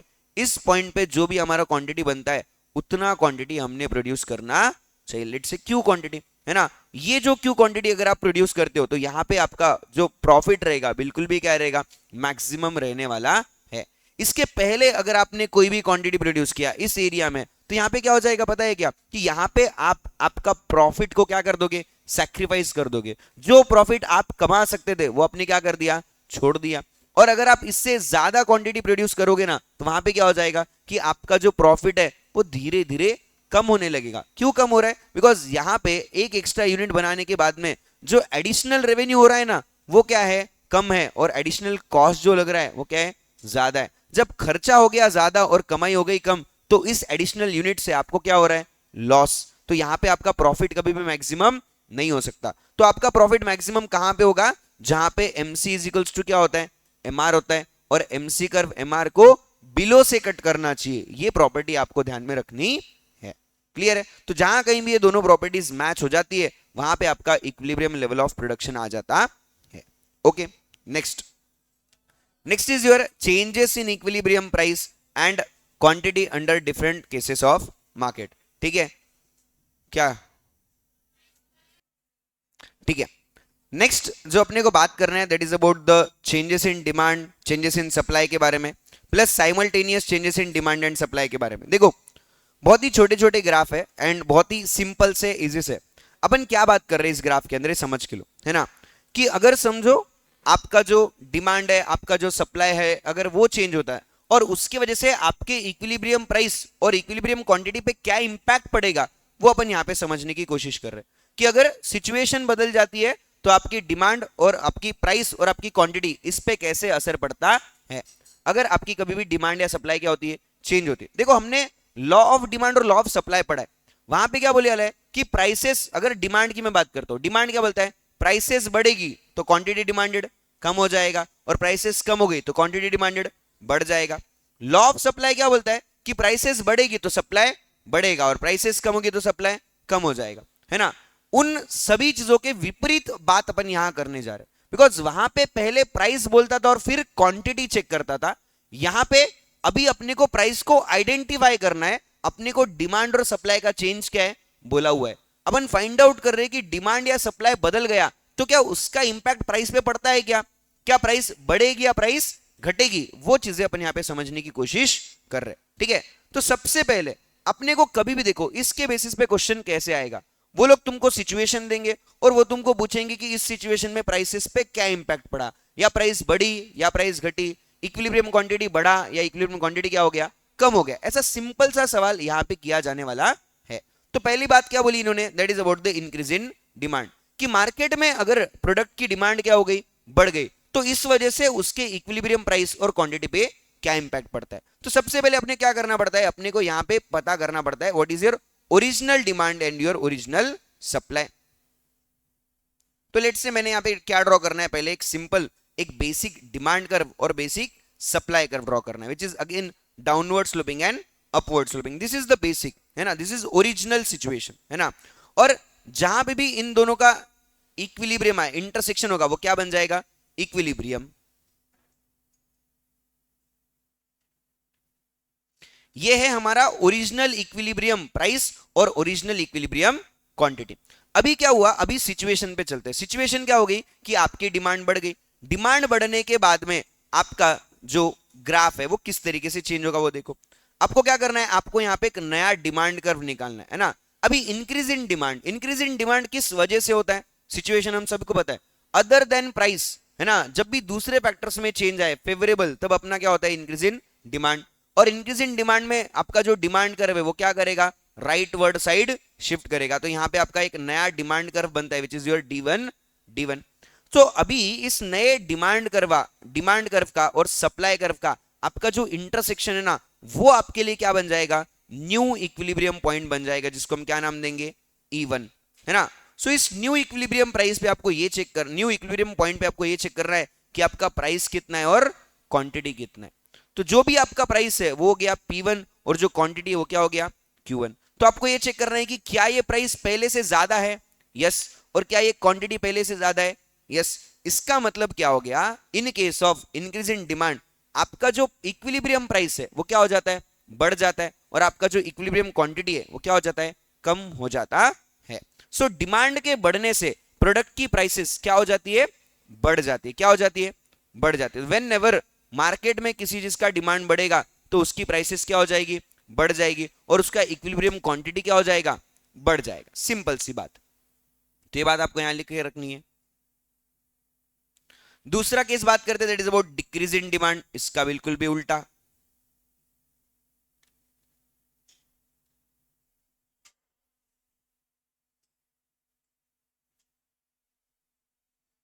Initially demand curve और सप्लाई कर्व निकालना है हर जगह आपको, है ना। DDSS, उन दोनों का एक इक्विलिब्रियम होता है, which is your original equilibrium अपन उसको बोल सकते हैं, which is my original equilibrium price and original equilibrium quantity.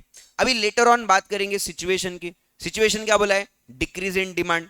Decrease in demand में आपका जो डिमांड कर्व आता है वो क्या करता है, वो करता है लेफ्टवर्ड शिफ्ट। क्या करता है वो, लेफ्टवर्ड शिफ्ट। तो अपने क्या करना है, अपने को एक नया डिमांड कर्व बनाना है which is on the left hand side of the original demand curve. उसको नाम देंगे अपन D2 D2।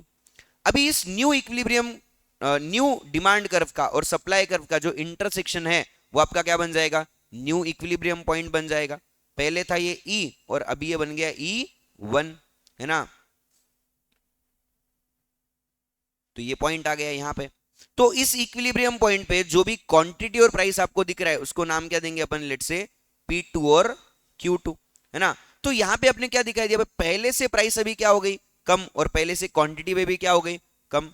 इसका मतलब क्या है कि इन case of decrease in demand आपका जो इक्विलिब्रियम प्राइस है वो क्या हो जाता है, कम हो जाता है, और क्वांटिटी क्या हो जाता है, वो भी कम हो जाता है। मतलब मार्केट में अगर किसी चीज का डिमांड ही कम हो गया तो उस चीज की प्राइसेस भी धीरे धीरे क्या हो जाएगी, ड्रॉप हो जाएगी। और अगर किसी चीज का डिमांड बढ़ गया तो उस चीज की प्राइसेस भी धीरे धीरे क्या होने लगेगी, बढ़ जाएगी, है ना। ये मार्केट का एग्जैक्ट सिचुएशन है जो अपने को समझ में आ रहा है ना, कि अगर मार्केट में किसी भी चीज की डिमांड बढ़ी तो उसका प्राइस भी बढ़ेगा, और किसी भी चीज का अगर डिमांड कम हो गया तो उसका प्राइस भी क्या हो जाएगा, कम होने वाला है।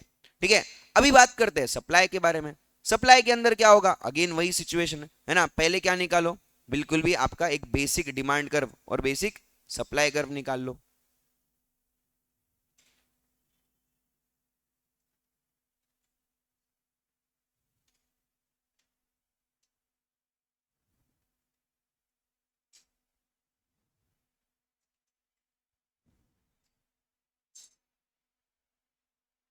Which is again your DDSS। देखो जो अपने को सिचुएशन दिया है ना उसके अकॉर्डिंगली अपन क्या कर रहे हैं, प्राइस में जो चेंज आया, क्वांटिटी में जो चेंज आया उसको अपन निकालने की कोशिश कर रहे हैं, है ना। तो पहले अपने को ओरिजिनल क्या है वो समझना ज्यादा जरूरी है, तभी अपन चेंज क्या है वो बता सकते हैं। ओरिजिनल कैसे आता है, डिमांड एंड सप्लाई का equilibrium. Demand downward sloping, supply upward sloping.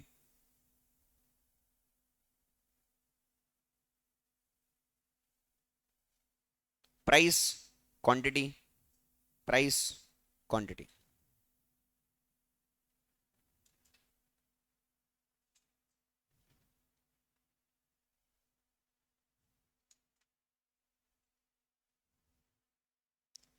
Okay, अभी सिचुएशन की बात करते हैं। पहला सिचुएशन इन्होंने क्या बोला, increase in supply. Increase in supply मतलब सप्लाई कर्व को क्या करना पड़ेगा, राइट वर्ड शिफ्ट करना पड़ेगा। तो नया सप्लाई कर्व कहां बना, पुराने के राइट हैंड साइड में बन गया। अभी अपने को पहले का तो इक्विलिब्रियम पता है, that is demand and supply का इक्विलिब्रियम। अभी जो नया सप्लाई कर्व बना उसको नाम क्या देंगे अपन, S1 S1। तो इस S1 S1 और DD कर्व का इंटरसेक्शन कहां पे बनता है अपने को वो देखना है। अभी जहां पे इनका इंटरसेक्शन बनेगा वो हमारा क्या हो गया, न्यू इक्विलिब्रियम पॉइंट हो गया, है ना। अभी इस न्यू इक्विलिब्रियम पॉइंट पे जो भी हमारा प्राइस है और जो हमारा क्वांटिटी है वो हमारे लिए क्या बन जाएगा, new equilibrium price and new equilibrium quantity. उसको नाम क्या दिया, P1 और Q1। अभी अपने को क्या दिखाई दे रहा है कि प्राइस जो है वो पहले से क्या हो गई, कम, और क्वांटिटी जो है वो पहले से क्या हो गई, ज्यादा। मतलब इन case of increase in supply आपका इक्विलिब्रियम प्राइस क्या हो जाता है, कम हो जाता है, और आपका इक्विलिब्रियम क्वांटिटी जो है वो क्या हो जाता है, बढ़ जाता है ना। मतलब जब मार्केट में किसी भी चीज का सप्लाई बढ़ जाएगा तो उस चीज की मार्केट प्राइस जो है वो धीरे धीरे क्या हो जाएगी बेटा, कम होने लगेगी, है ना। ये पॉइंट अपने को यहां से समझ में आता है, ठीक है। दूसरी बात करते हैं, that is about decrease in supply. Decrease in supply मतलब क्या है कि सप्लाई कर्व जो है वो लेफ्टवर्ड शिफ्ट करना, है ना। तो यहां पे हमारा सप्लाई कर्व बनता है नया वाला, which is on the left hand side of original. उसको नाम देंगे अपन S2 which is again upward sloping. आपको ये देखना है कि इसका इक्विलिब्रियम का है, पहले का इक्विलिब्रियम पॉइंट को ई नाम देंगे, है ना। अभी जो नया इक्विलिब्रियम आ रहा है which is of DD and S2 वो जो पॉइंट है वो कहाँ है उसको देखो, ठीक है। और वहां हमारा इक्विलिब्रियम प्राइस और क्वांटिटी क्या आ रहा है वो चेक करो, उसको नाम देंगे P2 और Q2, और उस इक्विलिब्रियम को नाम देंगे E2। अभी यहां पे क्या समझ में आया कि हमारा ओरिजिनल प्राइस जो था उससे इक्विलिब्रियम प्राइस अभी क्या हो गया, बढ़ गया, और क्वांटिटी पहले से क्या हो गया, कम हो गया। इसका मतलब क्या है कि इन case of decrease in supply आपका इक्विलिब्रियम प्राइस क्या हो जाता है, बढ़ जाता है, और इक्विलिब्रियम क्वांटिटी क्या हो जाता है, कम हो जाता है। मतलब मार्केट में अगर समझो किसी भी चीज का सप्लाई कम हो गया तो उस चीज की प्राइसेस क्या होने लगेगी, बढ़ने लगेगी। मार्केट में उस चीज की जो प्राइस है, वैल्यू है, वो क्या हो जाएगी, बढ़ने लगेगी, वो चीज और भी महंगी होने वाली है ना। जैसा लिट से भी बोल सकते हैं अपन कि क्रूड ऑयल हो गया। अभी जैसे ही ईरान में इजराइल में झगड़े हो रहे हैं और इन सब की वजह से क्रूड ऑयल का जो सप्लाई है वो क्या हो गया, कम हो गया। इस वजह से क्रूड ऑयल की प्राइसेस पिछले 8 दिन में क्या हो गई, डबल हो गई, महंगा हो गया। क्रूड ऑयल डबल महंगा हो गया, 100% प्राइसेस उसकी बढ़ गई। यही तो बात है कि अगर सप्लाई कम हो जाएगा तो प्राइसेस क्या होने लगेगी, बढ़ने लगेगी, है ना। ये चीज अपने को यहां पे समझ में आती है। अभी यहां पे अपन ने चारों भी चीजें क्या की, अलग अलग डिस्कस की, है ना। That is about increase in supply, decrease in supply, increase in demand, decrease in demand, and उन सब में क्या होता है वो अपने डिस्कस किया। अभी अपने को बात करना है कि साइमल्टेनियसली डिमांड और सप्लाई दोनों भी अगर साथ में चेंज होने लगे तो क्या हो जाएगा, ठीक है। चलो, बहुत सी सिचुएशंस यहां पे भी बनती है। क्या बोलता है, demand and supply changes in same proportion, दोनों भी क्या हो रहे हैं, सेम क्वांटिटी में चेंज आ रहा है। जितना चेंज डिमांड में आया उतना ही चेंज किस में आया, सप्लाई में भी आया। तो अपने क्या ड्रॉ करना है, पहले अपने को एक ओरिजिनल डिमांड कर्व और एक ओरिजिनल सप्लाई कर्व ड्रॉ करना पड़ेगा, है ना। इसको नाम देंगे DD और SS। अभी ये जो हमारे demand curve and supply curve बन गए, इन दोनों का क्या है, एक इक्विलिब्रियम है ना। उसको अपन पॉइंट आउट कर लेंगे, that is price and quantity, उसको नाम दे देंगे E। अभी क्या बोला है कि डिमांड और सप्लाई इन दोनों में कितना चेंज आया, प्रपोर्शनेट। प्रपोर्शनेट मतलब सेम चेंज आया, जितना डिमांड में चेंज आएगा उतना ही सप्लाई में चेंज आया। अभी इन्होंने अपने को ये नहीं बोला कि वो बढ़ रहा है या कम हो रहा है, तो अपन खुद से डिसाइड करते हैं। अपन बोलते हैं कि यहाँ पे इंक्रीज की सिचुएशन डिस्कस कर लेते हैं, ठीक है। चलो, तो यहाँ पे क्या कर रहे हैं, यहाँ पे अपन डिमांड को बढ़ा रहे हैं। कहां बढ़ाएंगे इसको, राइट हैंड साइड बनाना चाहिए। कहां बढ़ाना है अपने को, राइट हैंड साइड बढ़ाना है। अभी जितने से डिमांड बढ़ा है ना उतने से ही क्या बढ़ना चाहिए, सप्लाई भी। तो आप याद रखो ध्यान से कि जितना डिस्टेंस आपके दोनों डिमांड कर्व में उतना ही डिस्टेंस आपके दोनों भी सप्लाई कर्व में होना चाहिए, ठीक है।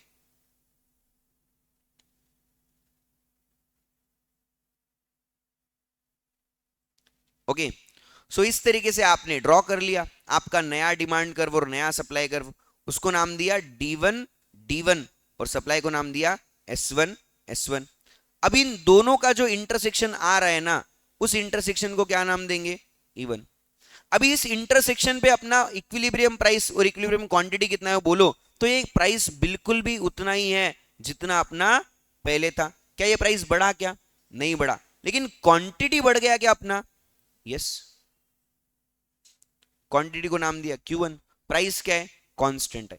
तो अपने को यहां से कंक्लूजन क्या मिलेगा कि जब कभी भी डिमांड और सप्लाई सेम प्रोपोर्शन में बढ़ते हैं ना, तो प्राइस क्या रहती है, कांस्टेंट रहती है। प्राइस कैसे रहती है, कांस्टेंट। और क्वांटिटी क्या हो जाएगा बेटा, बढ़ने वाला है। सो प्राइस रिमेनिंग कांस्टेंट, आपका जो क्वांटिटी है वो क्या हो जाएगा, बढ़ने वाला है। ओके, चलो।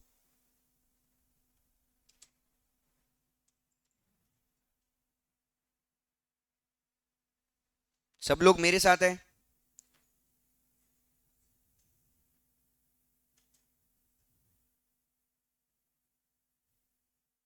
Graph number 62।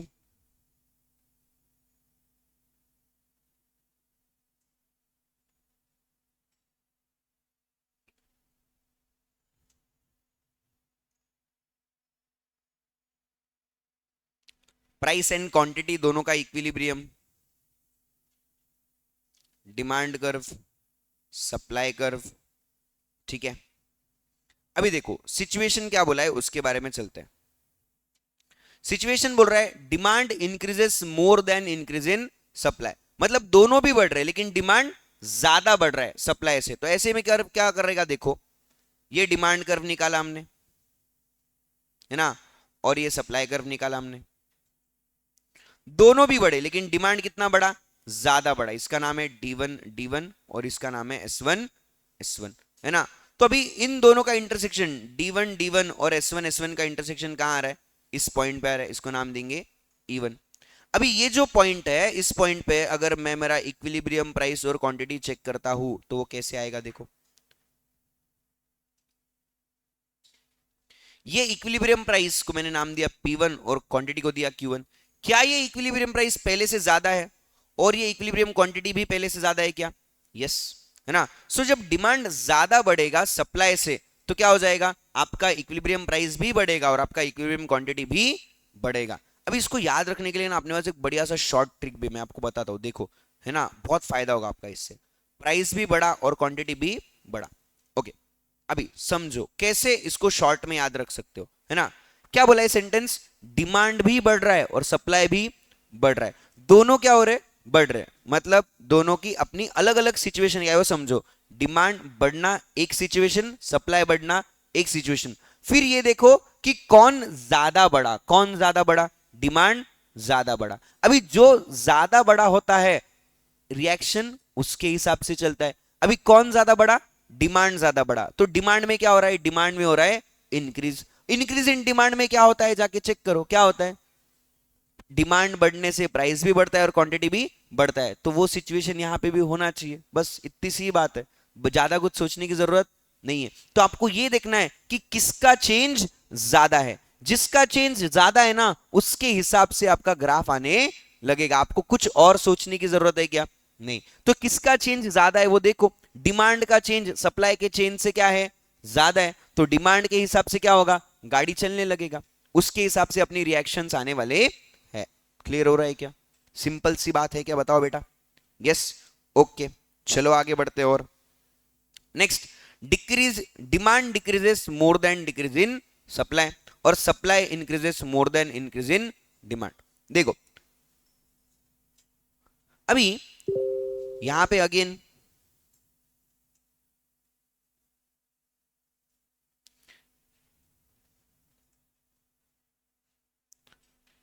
छोटे छोटे ग्राफ है, थोड़ा फास्ट बन इसको कर लेते हैं, ठीक है।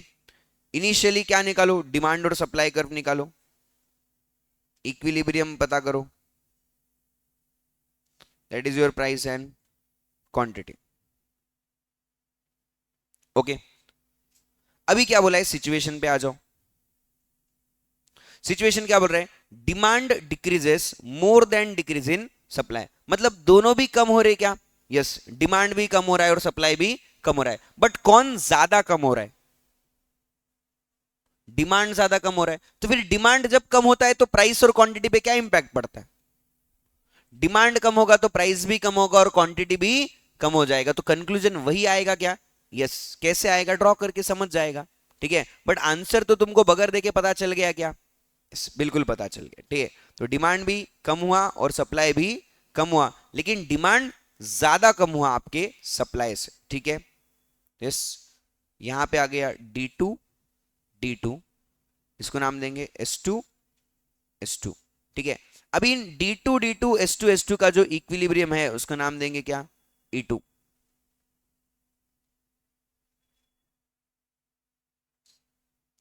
यहां पे जो प्राइस है दैट इज P2 और क्वांटिटी है Q2। अभी ये जो प्राइस है क्या ये पहले वाले प्राइस से कम है क्या, यस, और ये क्वांटिटी भी पहले से कम है क्या, यस, है ना। तो यहां पे क्या होता है, यहां पे इन केस ऑफ दिस सिचुएशन आपका प्राइस भी कम होता है और क्वांटिटी भी कम होता है। जैसे हमने बोला जो सिचुएशन आपके डिक्रीज इन डिमांड में होगा वही यहां पे होगा, है ना, बिकॉज डिक्रीज इन डिमांड का पलड़ा क्या है, भारी है, वो ज्यादा चेंज हो रहा है, तो उसके हिसाब से गाड़ी चलती है, ओके। नेक्स्ट, नेक्स्ट क्या है, supply increases more than increase in demand. क्या आप ये ड्रॉ कर सकते हो क्या, बताओ, बड़ा ही सिंपल है। जैसा हमने ऊपर ड्रॉ किया था, है ना, वैसे ही आपको नीचे भी ड्रॉ करना है। यस, इजीली ड्रॉ कर लोगे, छोड़ दो आपके लिए होमवर्क में। Yes, okay. Next, next graph पे आते हैं, that is demand decreases by 20% and supply increases by 10%। अभी इन दोनों में से ना मैं एक ड्रॉ करके दिखाऊंगा, आपने एक ड्रॉ कर लेना है। ठीक है क्या बेटा? ओके क्या? चलो, अभी देखो ये दोनों भी ना, अभी देखो अभी तक क्या हो रहा था पता है क्या? इन दोनों तीनों डायग्राम्स में आपने क्या देखा कि दोनों भी सेम डायरेक्शन में चेंज हो रहे हैं, है ना? या तो दोनों बढ़ रहे थे या तो दोनों कम हो रहे थे। बस पॉइंट इतना था कि दोनों में कुछ ना कुछ वेरिएशन इतना था, कोई ज्यादा बढ़ रहा था तो कोई दूसरा कम बढ़ रहा था, कोई ज्यादा कम हो रहा था तो दूसरा कम कम हो रहा था, है ना? बट द पॉइंट इज अभी जो है ना वो अभी दोनों भी अलग अलग डायरेक्शन में चेंज हो रहे हैं। तो क्या करना है वो समझते। देखो, इनिशियल पहले तो आप निकाल लो, बिल्कुल भी आपका demand curve and supply curve जो है वो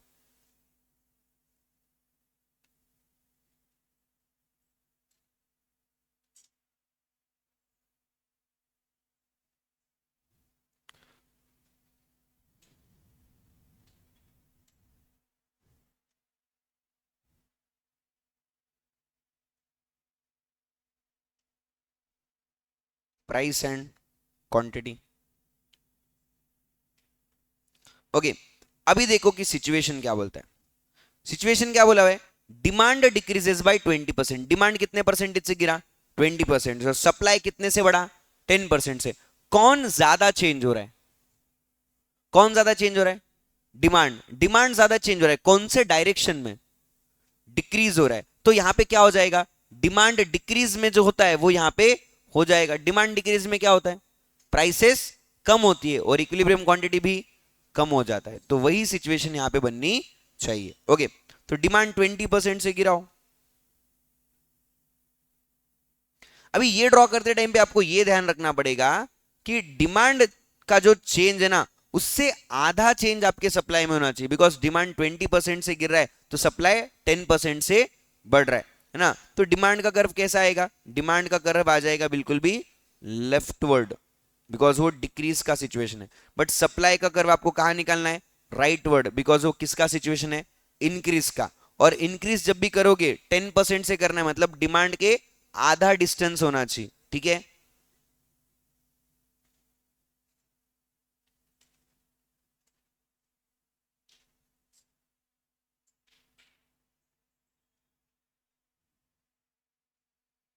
तो यहां बन गया आपका नया supply curve, that is your S1 S1। अब इस D1 और S1 का इंटरसेक्शन कहां पे? देखो, जहां पे इसका इंटरसेक्शन है वो आपके लिए क्या बन गया? इक्विलिब्रियम बन गया। जहां पे आपका P1 आया और Q1 आया। P1 भी पहले वाले प्राइस से कम है और Q1 भी पहले वाले क्वांटिटी से क्या है? कम है। सिंपल सी बात। डिमांड डिक्रीज मतलब लेफ्टवर्ड शिफ्ट करो, सप्लाई इंक्रीज मतलब राइटवर्ड शिफ्ट करो। ठीक है? और ये ध्यान रखो कि दोनों का परसेंटेज दिया हुआ है, तो 20% और 10% आधा आधा दिखना चाहिए वैसे। ठीक है? और यहाँ पे आपका जो इक्विलिब्रियम है कहाँ पे आ रहा है? बिल्कुल भी प्राइसेस भी कम हो रही है और आपका क्वांटिटी भी क्या हो रहा है? कम हो रहा है ना? तो अपना जो शॉर्ट ट्रिक है बिल्कुल भी काम आ सकता है क्या? यस, आपको बस ये देखना है कि कौन ज्यादा चेंज हो रहा है, फिर वो जैसा चेंज हो रहा है उसके हिसाब से क्या करो, सिचुएशन वहां पे रख दो। वो सिचुएशन आपको प्राइस और क्वांटिटी की वहां पे दिखने वाली है। ओके, बड़े आगे। यस, ग्राफ नंबर 66 आप लोग होमवर्क में ड्रॉ कर लोगे। ठीक है? ग्राफ नंबर 67 पे आते हैं। ओके, क्या बोल रहे हैं देखो, सिंपल सा ग्राफ है, बड़ा ही, है ना? अभी तक जो ड्रॉ किए वही ग्राफ है, कुछ और है ही नहीं, है ना? बड़ा ही वाहियात सा ग्राफ है। ग्राफ क्या है? That is about equilibrium of industry. Perfect competition के अंदर कितने सेलर्स होते हैं? बहुत सारे, large number of buyers and sellers. और हमने यहाँ पे बोला है मार्केट की जो प्राइस है वो कैसे डिसाइड होती है?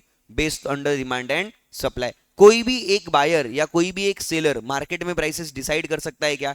नहीं कर सकता। सो इसके लिए इक्विलिब्रियम ऑफ इंडस्ट्री कैसे डिसाइड होगा? Based on the demand and supply, market forces से डिसाइड हो जाएगा।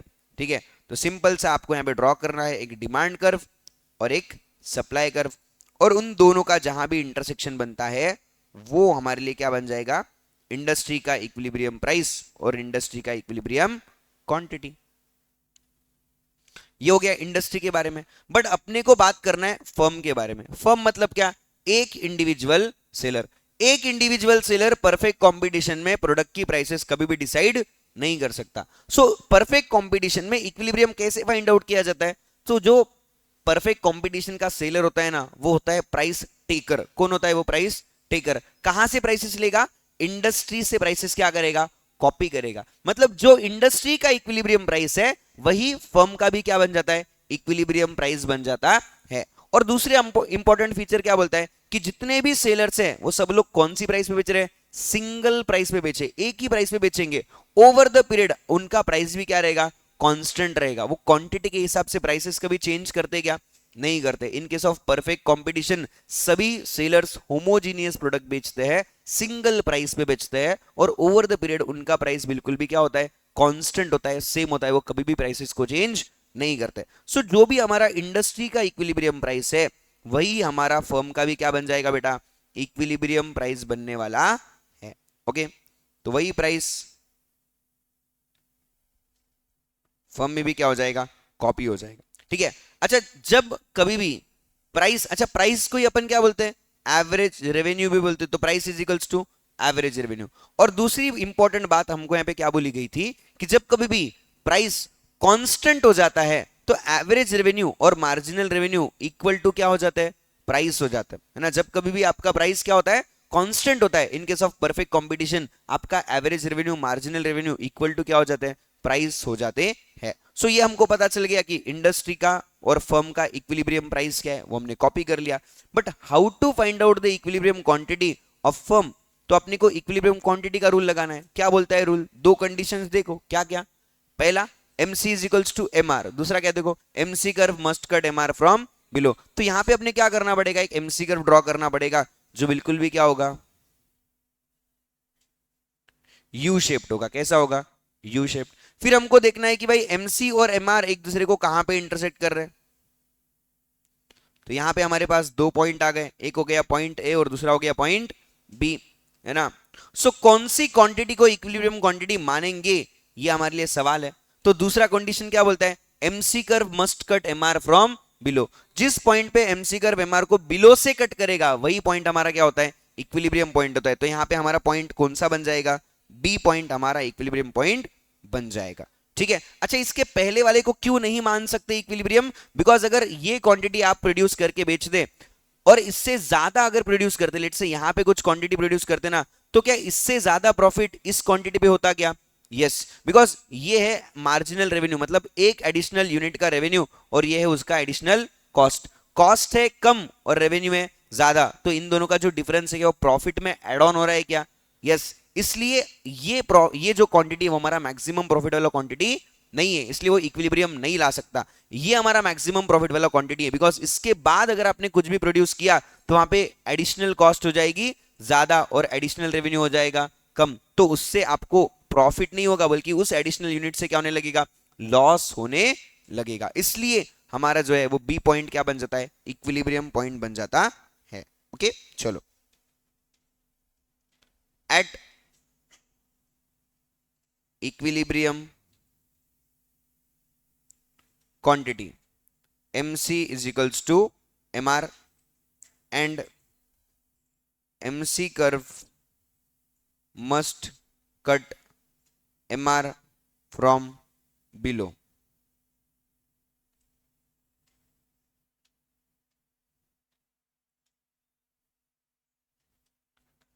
Equilibrium price is taken from industry as firm is price taker.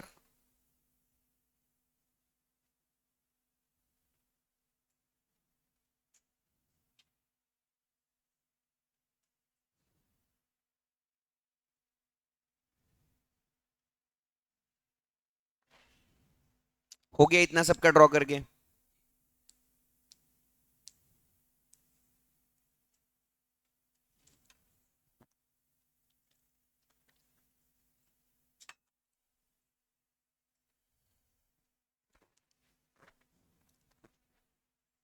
हो गया, बढ़ो आगे।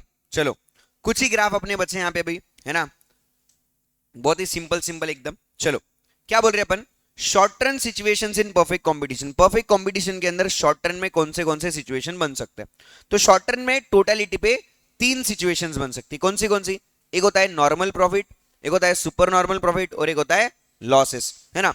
नॉर्मल प्रॉफिट्स कब आते हैं अपने को? जब average revenue is equals to क्या हो जाएगा, एवरेज कॉस्ट, तो अपन उसको क्या बोलते हैं, नॉर्मल प्रॉफिट। नॉर्मल प्रॉफिट का मतलब ये है that is your zero economic profit, उसको अपन जीरो इकोनॉमिक प्रॉफिट का सिचुएशन भी बोल सकते हैं क्या? यस।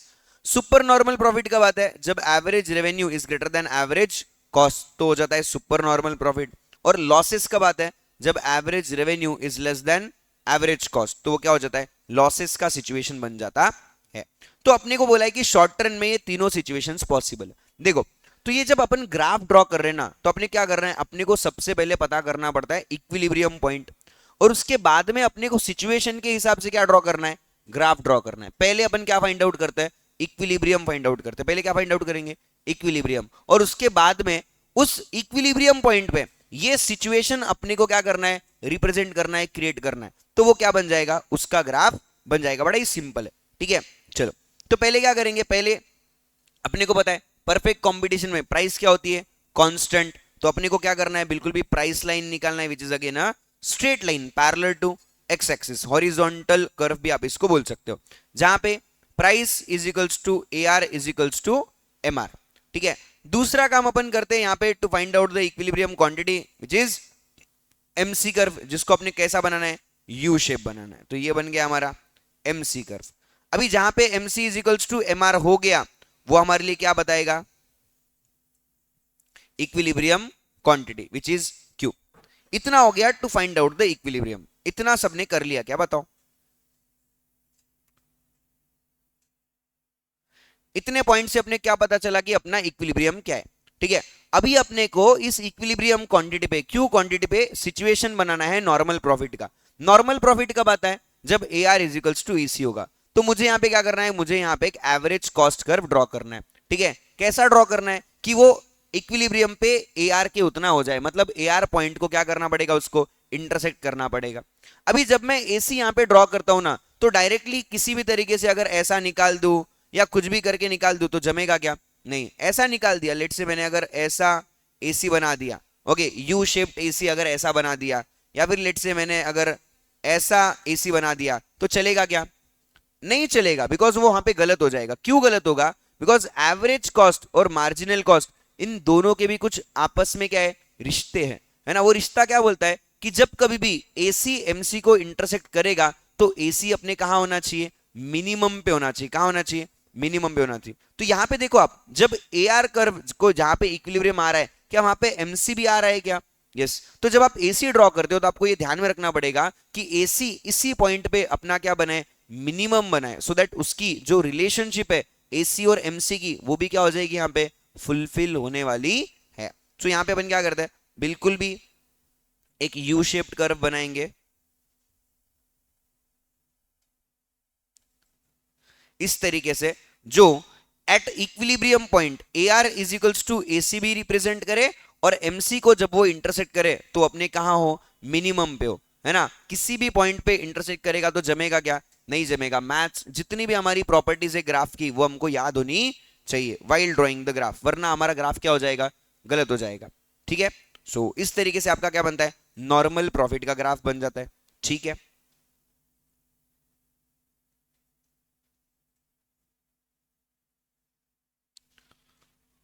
हो गया इतना।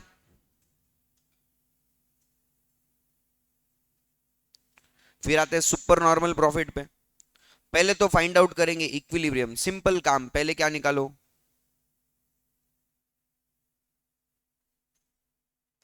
इक्विलिब्रियम निकालो।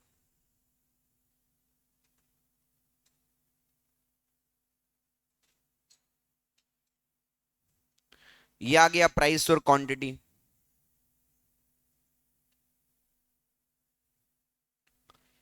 अभी अपने को जो है वो ये सिचुएशन को रिप्रेजेंट करना है। सिचुएशन क्या बोल रहा है कि ये ग्राफ है सुपर नॉर्मल प्रॉफिट का। सुपर नॉर्मल प्रॉफिट कब आता है, जब इक्विलिब्रियम पॉइंट पे एवरेज रेवेन्यू एवरेज कॉस्ट से क्या होगा, ज्यादा होगा। मतलब मेरे को क्यू क्वांटिटी पे ऐसा दिखाना है कि मेरा एवरेज कॉस्ट क्या है, कम, और एवरेज रेवेन्यू क्या है, ज्यादा।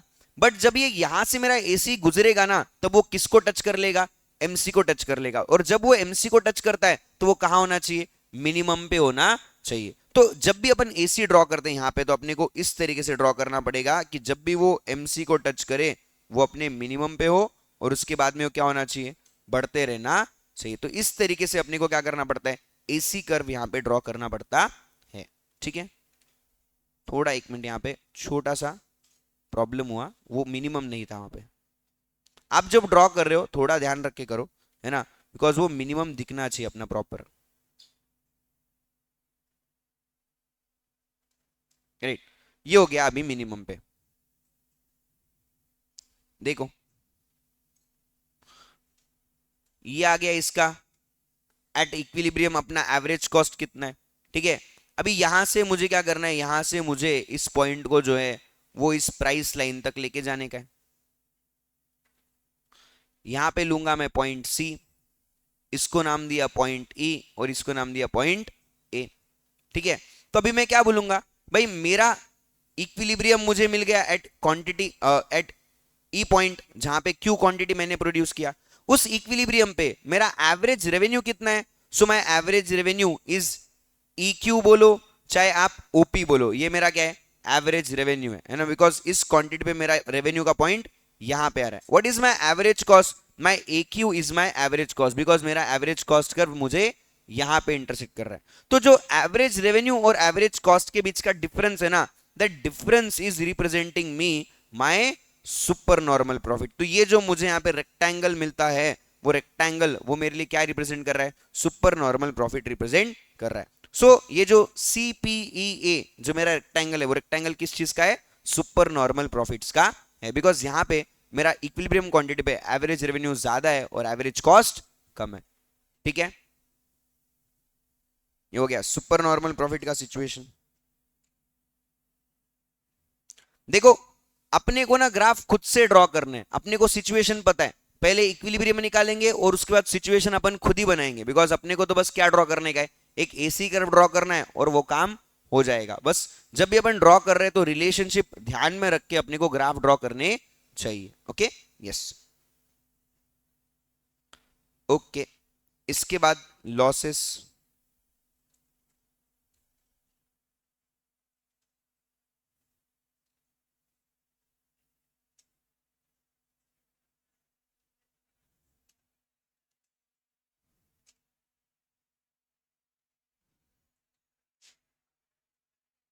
ओके, लॉसेस कब आते हैं,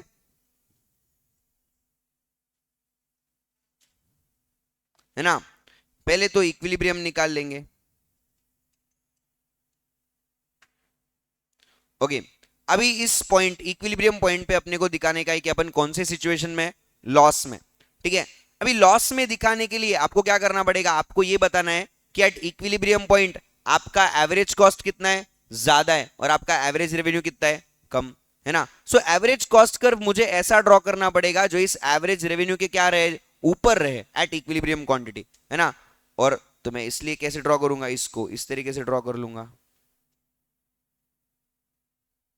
है ना। ये हो गया मेरा एसी कर्व जो फॉलिंग है, अपने मिनिमम को एमसी पे इंटरसेक्ट हो रहा है और फिर राइजिंग भी है ना। तो अगर मैं बोलूं कि इक्विलिब्रियम क्वांटिटी के ऊपर मेरा एवरेज कॉस्ट कितना है, तो मुझे इसी पॉइंट को और ऊपर खींचना पड़ेगा, और यहां पे मैं एक पॉइंट बनाता हूं, लेट से ए पॉइंट नाम दिया। यहां से मैं चला गया प्राइस लाइन तक, वहां बनाया सी पॉइंट और प्राइस का दिया पी पॉइंट।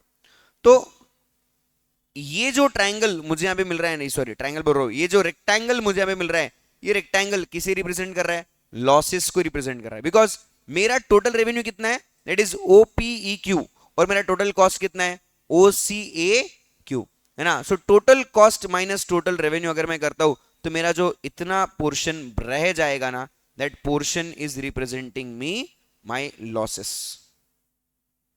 है ना। क्लियर है क्या, बोलो।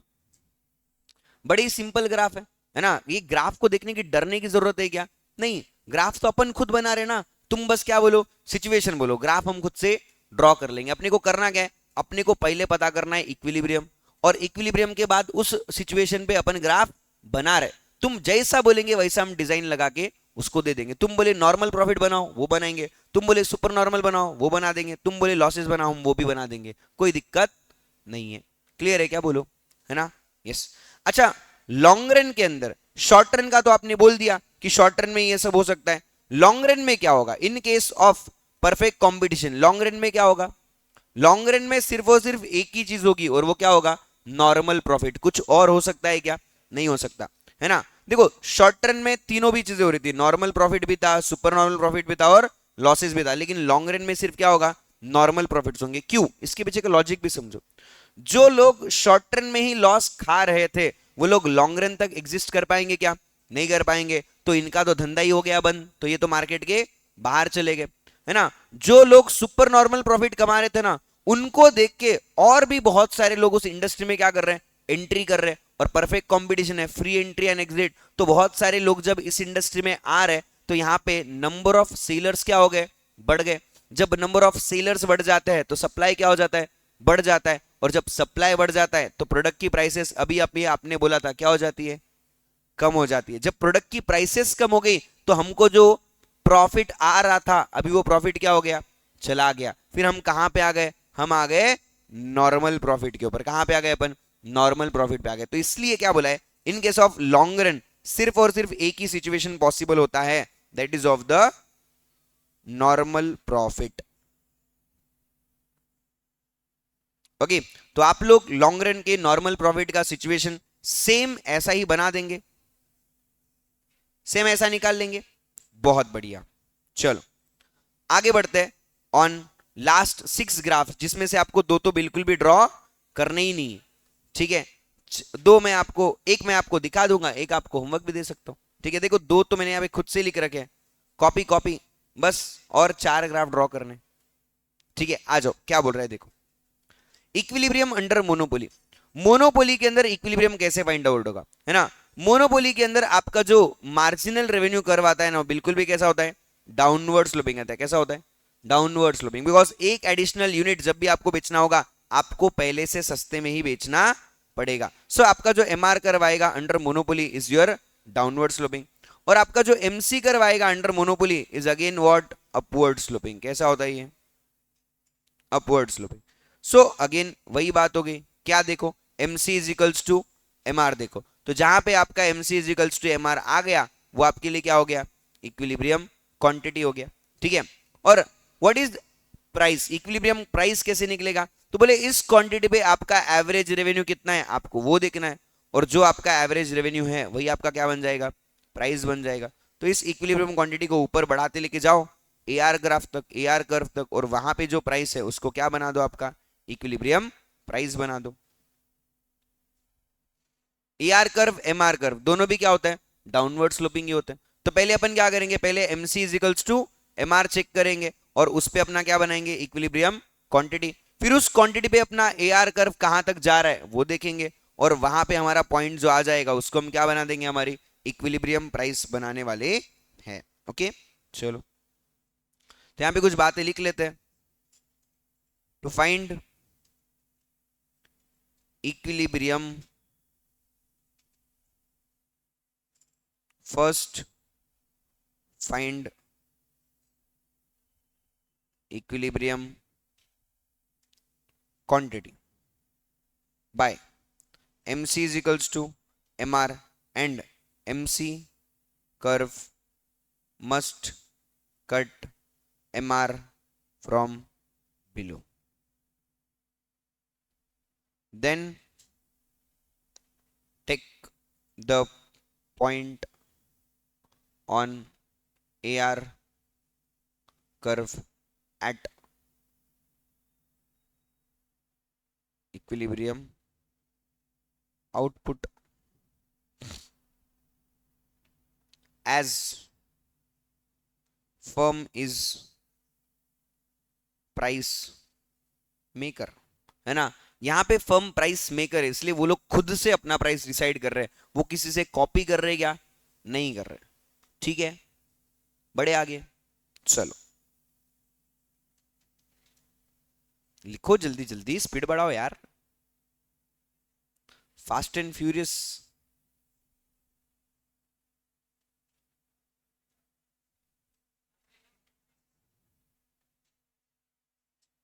हो गया ना सबका? अच्छा रुको, चलो।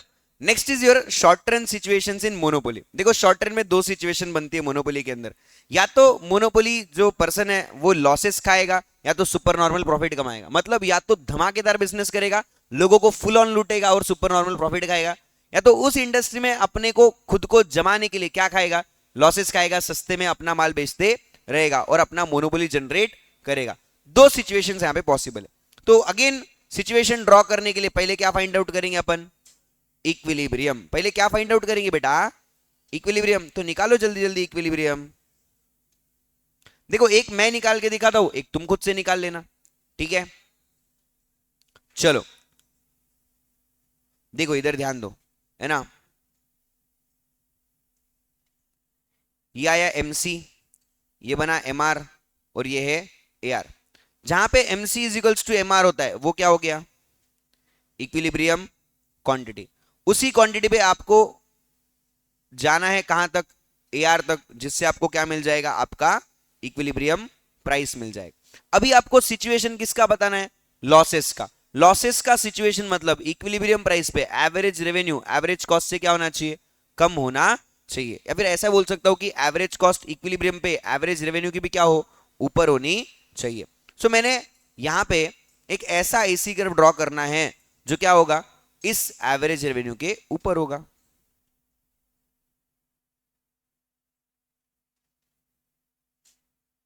और वो आगे जाके जब भी एमसी को इंटरसेक्ट करे वो क्या होगा, मिनिमम होगा। ये भी बात उतनी ही मुझे याद रखनी पड़ेगी। सो उसी पॉइंट को आगे तक लेके जाओ जब वो एसी को इंटरसेक्ट करेगा, और वहां पे अपने को क्या मिल जाएगा, अपना कॉस्ट। तो ये जो पॉइंट आया इसको नाम दिया ए, ये है ई, और ये हो गया बी पॉइंट, ठीक है। सो अभी जो ये एरिया अपने को मिल रहा है ना, दैट इज ऑफ पीसीएबी। ये जो पीसीएबी का एरिया है ये किसका है, ये लॉसेस का एरिया है। बिकॉज एट इक्विलिब्रियम पॉइंट आपका जो एवरेज रेवेन्यू है उससे ज्यादा आपका क्या है, एवरेज कॉस्ट है। तो ये जो शेडेड पोर्शन आपको दिखाई दे रहा है, शेडेड पोर्शन किसको रिप्रेजेंट कर रहा है, लॉसेस को रिप्रेजेंट कर रहा है। ओके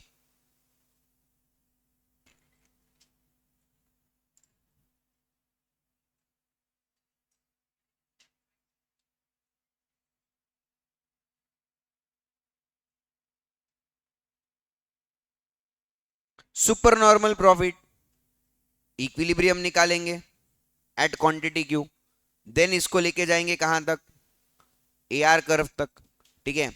अभी देखो सिचुएशन क्या है, सुपर नॉर्मल प्रॉफिट मतलब AR is greater then AC. जब एवरेज रेवेन्यू एवरेज कॉस्ट से ज्यादा होगा, इसका मतलब क्या है, इसका मतलब अपना सुपर नॉर्मल प्रॉफिट हो रहा है ना। ओके, तो कैसा ड्रॉ करना है एसी अपने को, ऐसा एसी ड्रॉ करो जो इस इक्विलिब्रियम पॉइंट पे क्या हो, अपने एआर के बिलो हो, जिससे अपने को क्या मिल जाए, सुपर नॉर्मल प्रॉफिट मिल जाए।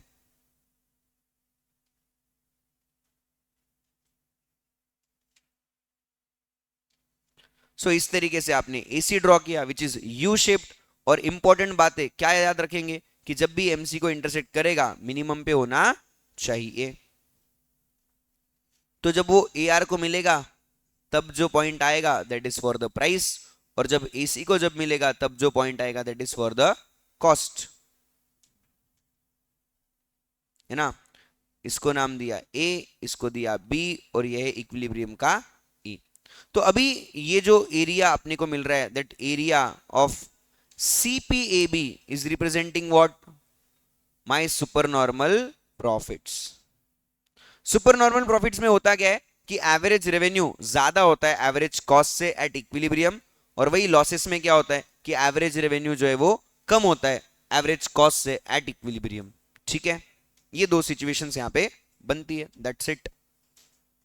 लॉन्ग रन के अंदर मोनोपोली में कौन सा सिचुएशन बनेगा, super normal profit same as above, लिख दो वहां पे same as above, graph number 71, है ना। Then 73, short term situations under monopolistic competition same as monopoly. जो भी मोनोपोली के दो सिचुएशंस है वैसे ही सेम दो सिचुएशंस कहां बनते हैं? मोनोपोलिस्टिक कंपटीशन में बनते हैं।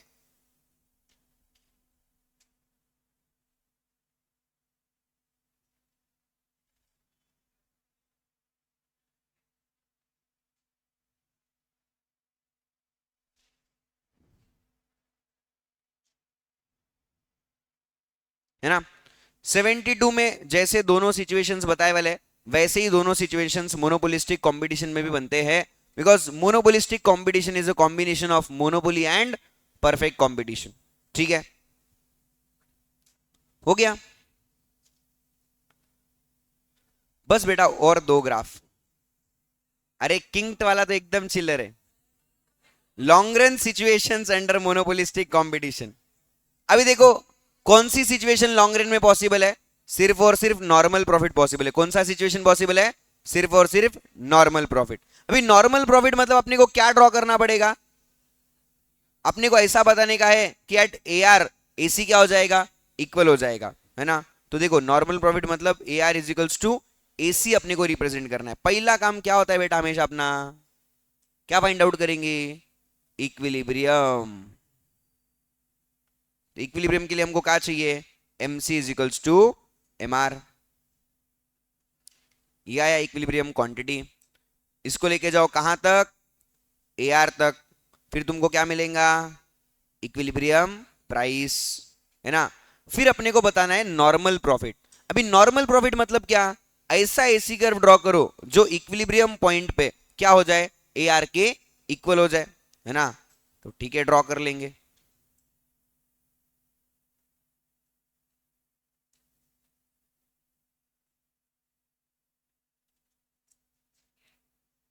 रुको रुको, गलत हो गया रे, गड़बड़ मत करो। मुझे पहले ड्रॉ तो करने दो भाई।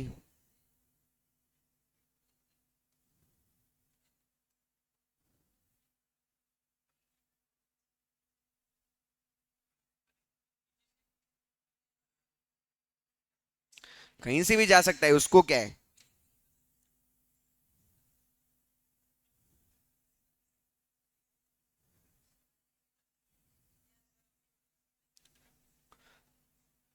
इसको आप ऊपर से भी ले सकते हो, नीचे से भी ले सकते हो। अरे कैसा भी निकालो भाई,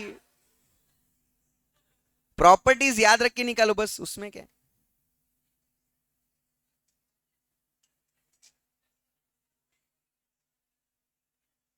ये हो गया एसी। ठीक है, अभी ये हो क्या रहा है? बस अपने को ये दिखाना है कि एट इक्विलिब्रियम ए आर और एसी दोनों क्या हो गए? इक्वल हो चुके हैं। ठीक है, बस इतना काम अपने को करने का था जिससे अपना क्या बन जाए? नॉर्मल प्रॉफिट बन जाए। हाँ,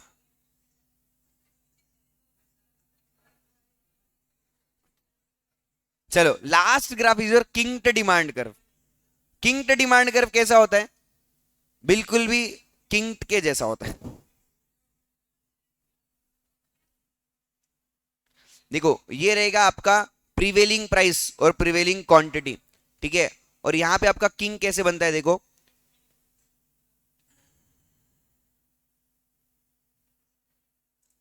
ये इस तरीके से आपको यहां पे किंग फॉर्म करना है। देखो P is your prevailing price. अभी लफड़ा क्या है? किंग डिमांड कर्व बनता है in case of oligopoly market. कहां बनता है ये? ओलिगोपोली मार्केट, जहां पे कितने सेलर्स होते हैं? फ्यू सेलर्स होते हैं। कितने होते हैं? Few sellers. They are selling either homogeneous और डिफरेंशिएटेड प्रोडक्ट। अभी प्रॉब्लम क्या है? अगर समझो मैं इस ओलिगोपोली मार्केट के अंदर अपने प्रोडक्ट की प्राइसेस थोड़ी सी बढ़ा दूं, लोग प्राइसेस बढ़ाएंगे क्या? नहीं बढ़ाएंगे, वो मुझे कॉपी नहीं करेंगे। लेकिन अगर समझो मैं थोड़ी सी प्राइस कम कर दूं ना, तो क्या वो लोग भी प्राइस कम कर देंगे क्या? यस। सो पॉइंट इज, जब आप प्राइस कम करते हो, प्राइस कम करने के बाद में आपके प्रोडक्ट का जो डिमांड है कैसा है? इन इलास्टिक है। लेकिन अगर आप प्राइस बढ़ा दोगे ना, तो आपके प्रोडक्ट का डिमांड कैसा हो जाएगा? इलास्टिक हो जाएगा। इसलिए यहां पे आपका जो ये डिमांड करवाता है, अगर प्रिवेलिंग प्राइस के ऊपर के डिमांड कर्व की बात करूं तो ये कैसा है? ये फ्लैटर है ना? और अगर समझो मैं इसके प्रिवेलिंग प्राइस के नीचे की बात करूं तो ये कैसा है? स्टीपर है ना? बिकॉज यहां पे डिमांड होता है इलास्टिक और यहां पे डिमांड होता है इन इलास्टिक, तो इसलिए यहां पे कैसा कर्व बनता है? किंक्ट डिमांड कर्व बन जाता है। राइट, तो यहां पे हमारा जो ग्राफ का सेशन है बहुत अच्छे से कंप्लीट हो जाता है ना। जो भी आप लोगों का रिव्यू हो मुझे जरूर शेयर करना on my WhatsApp, on my Telegram और इंस्टाग्राम, और वीडियो के नीचे कमेंट भी करके आप बता सकते हो, बिकॉज आपके रिव्यूज बहुत ज्यादा मैटर करते हैं, सजेशंस बहुत ज्यादा मैटर करते हैं। जो भी आपके रिव्यूज है, फीडबैक है, सजेशन है, मेरे साथ जरूर जरूर शेयर कीजिए। ओके, मिलते हैं हमारे अगले वीडियो में, तब तक के लिए बाय बाय, टेक केयर।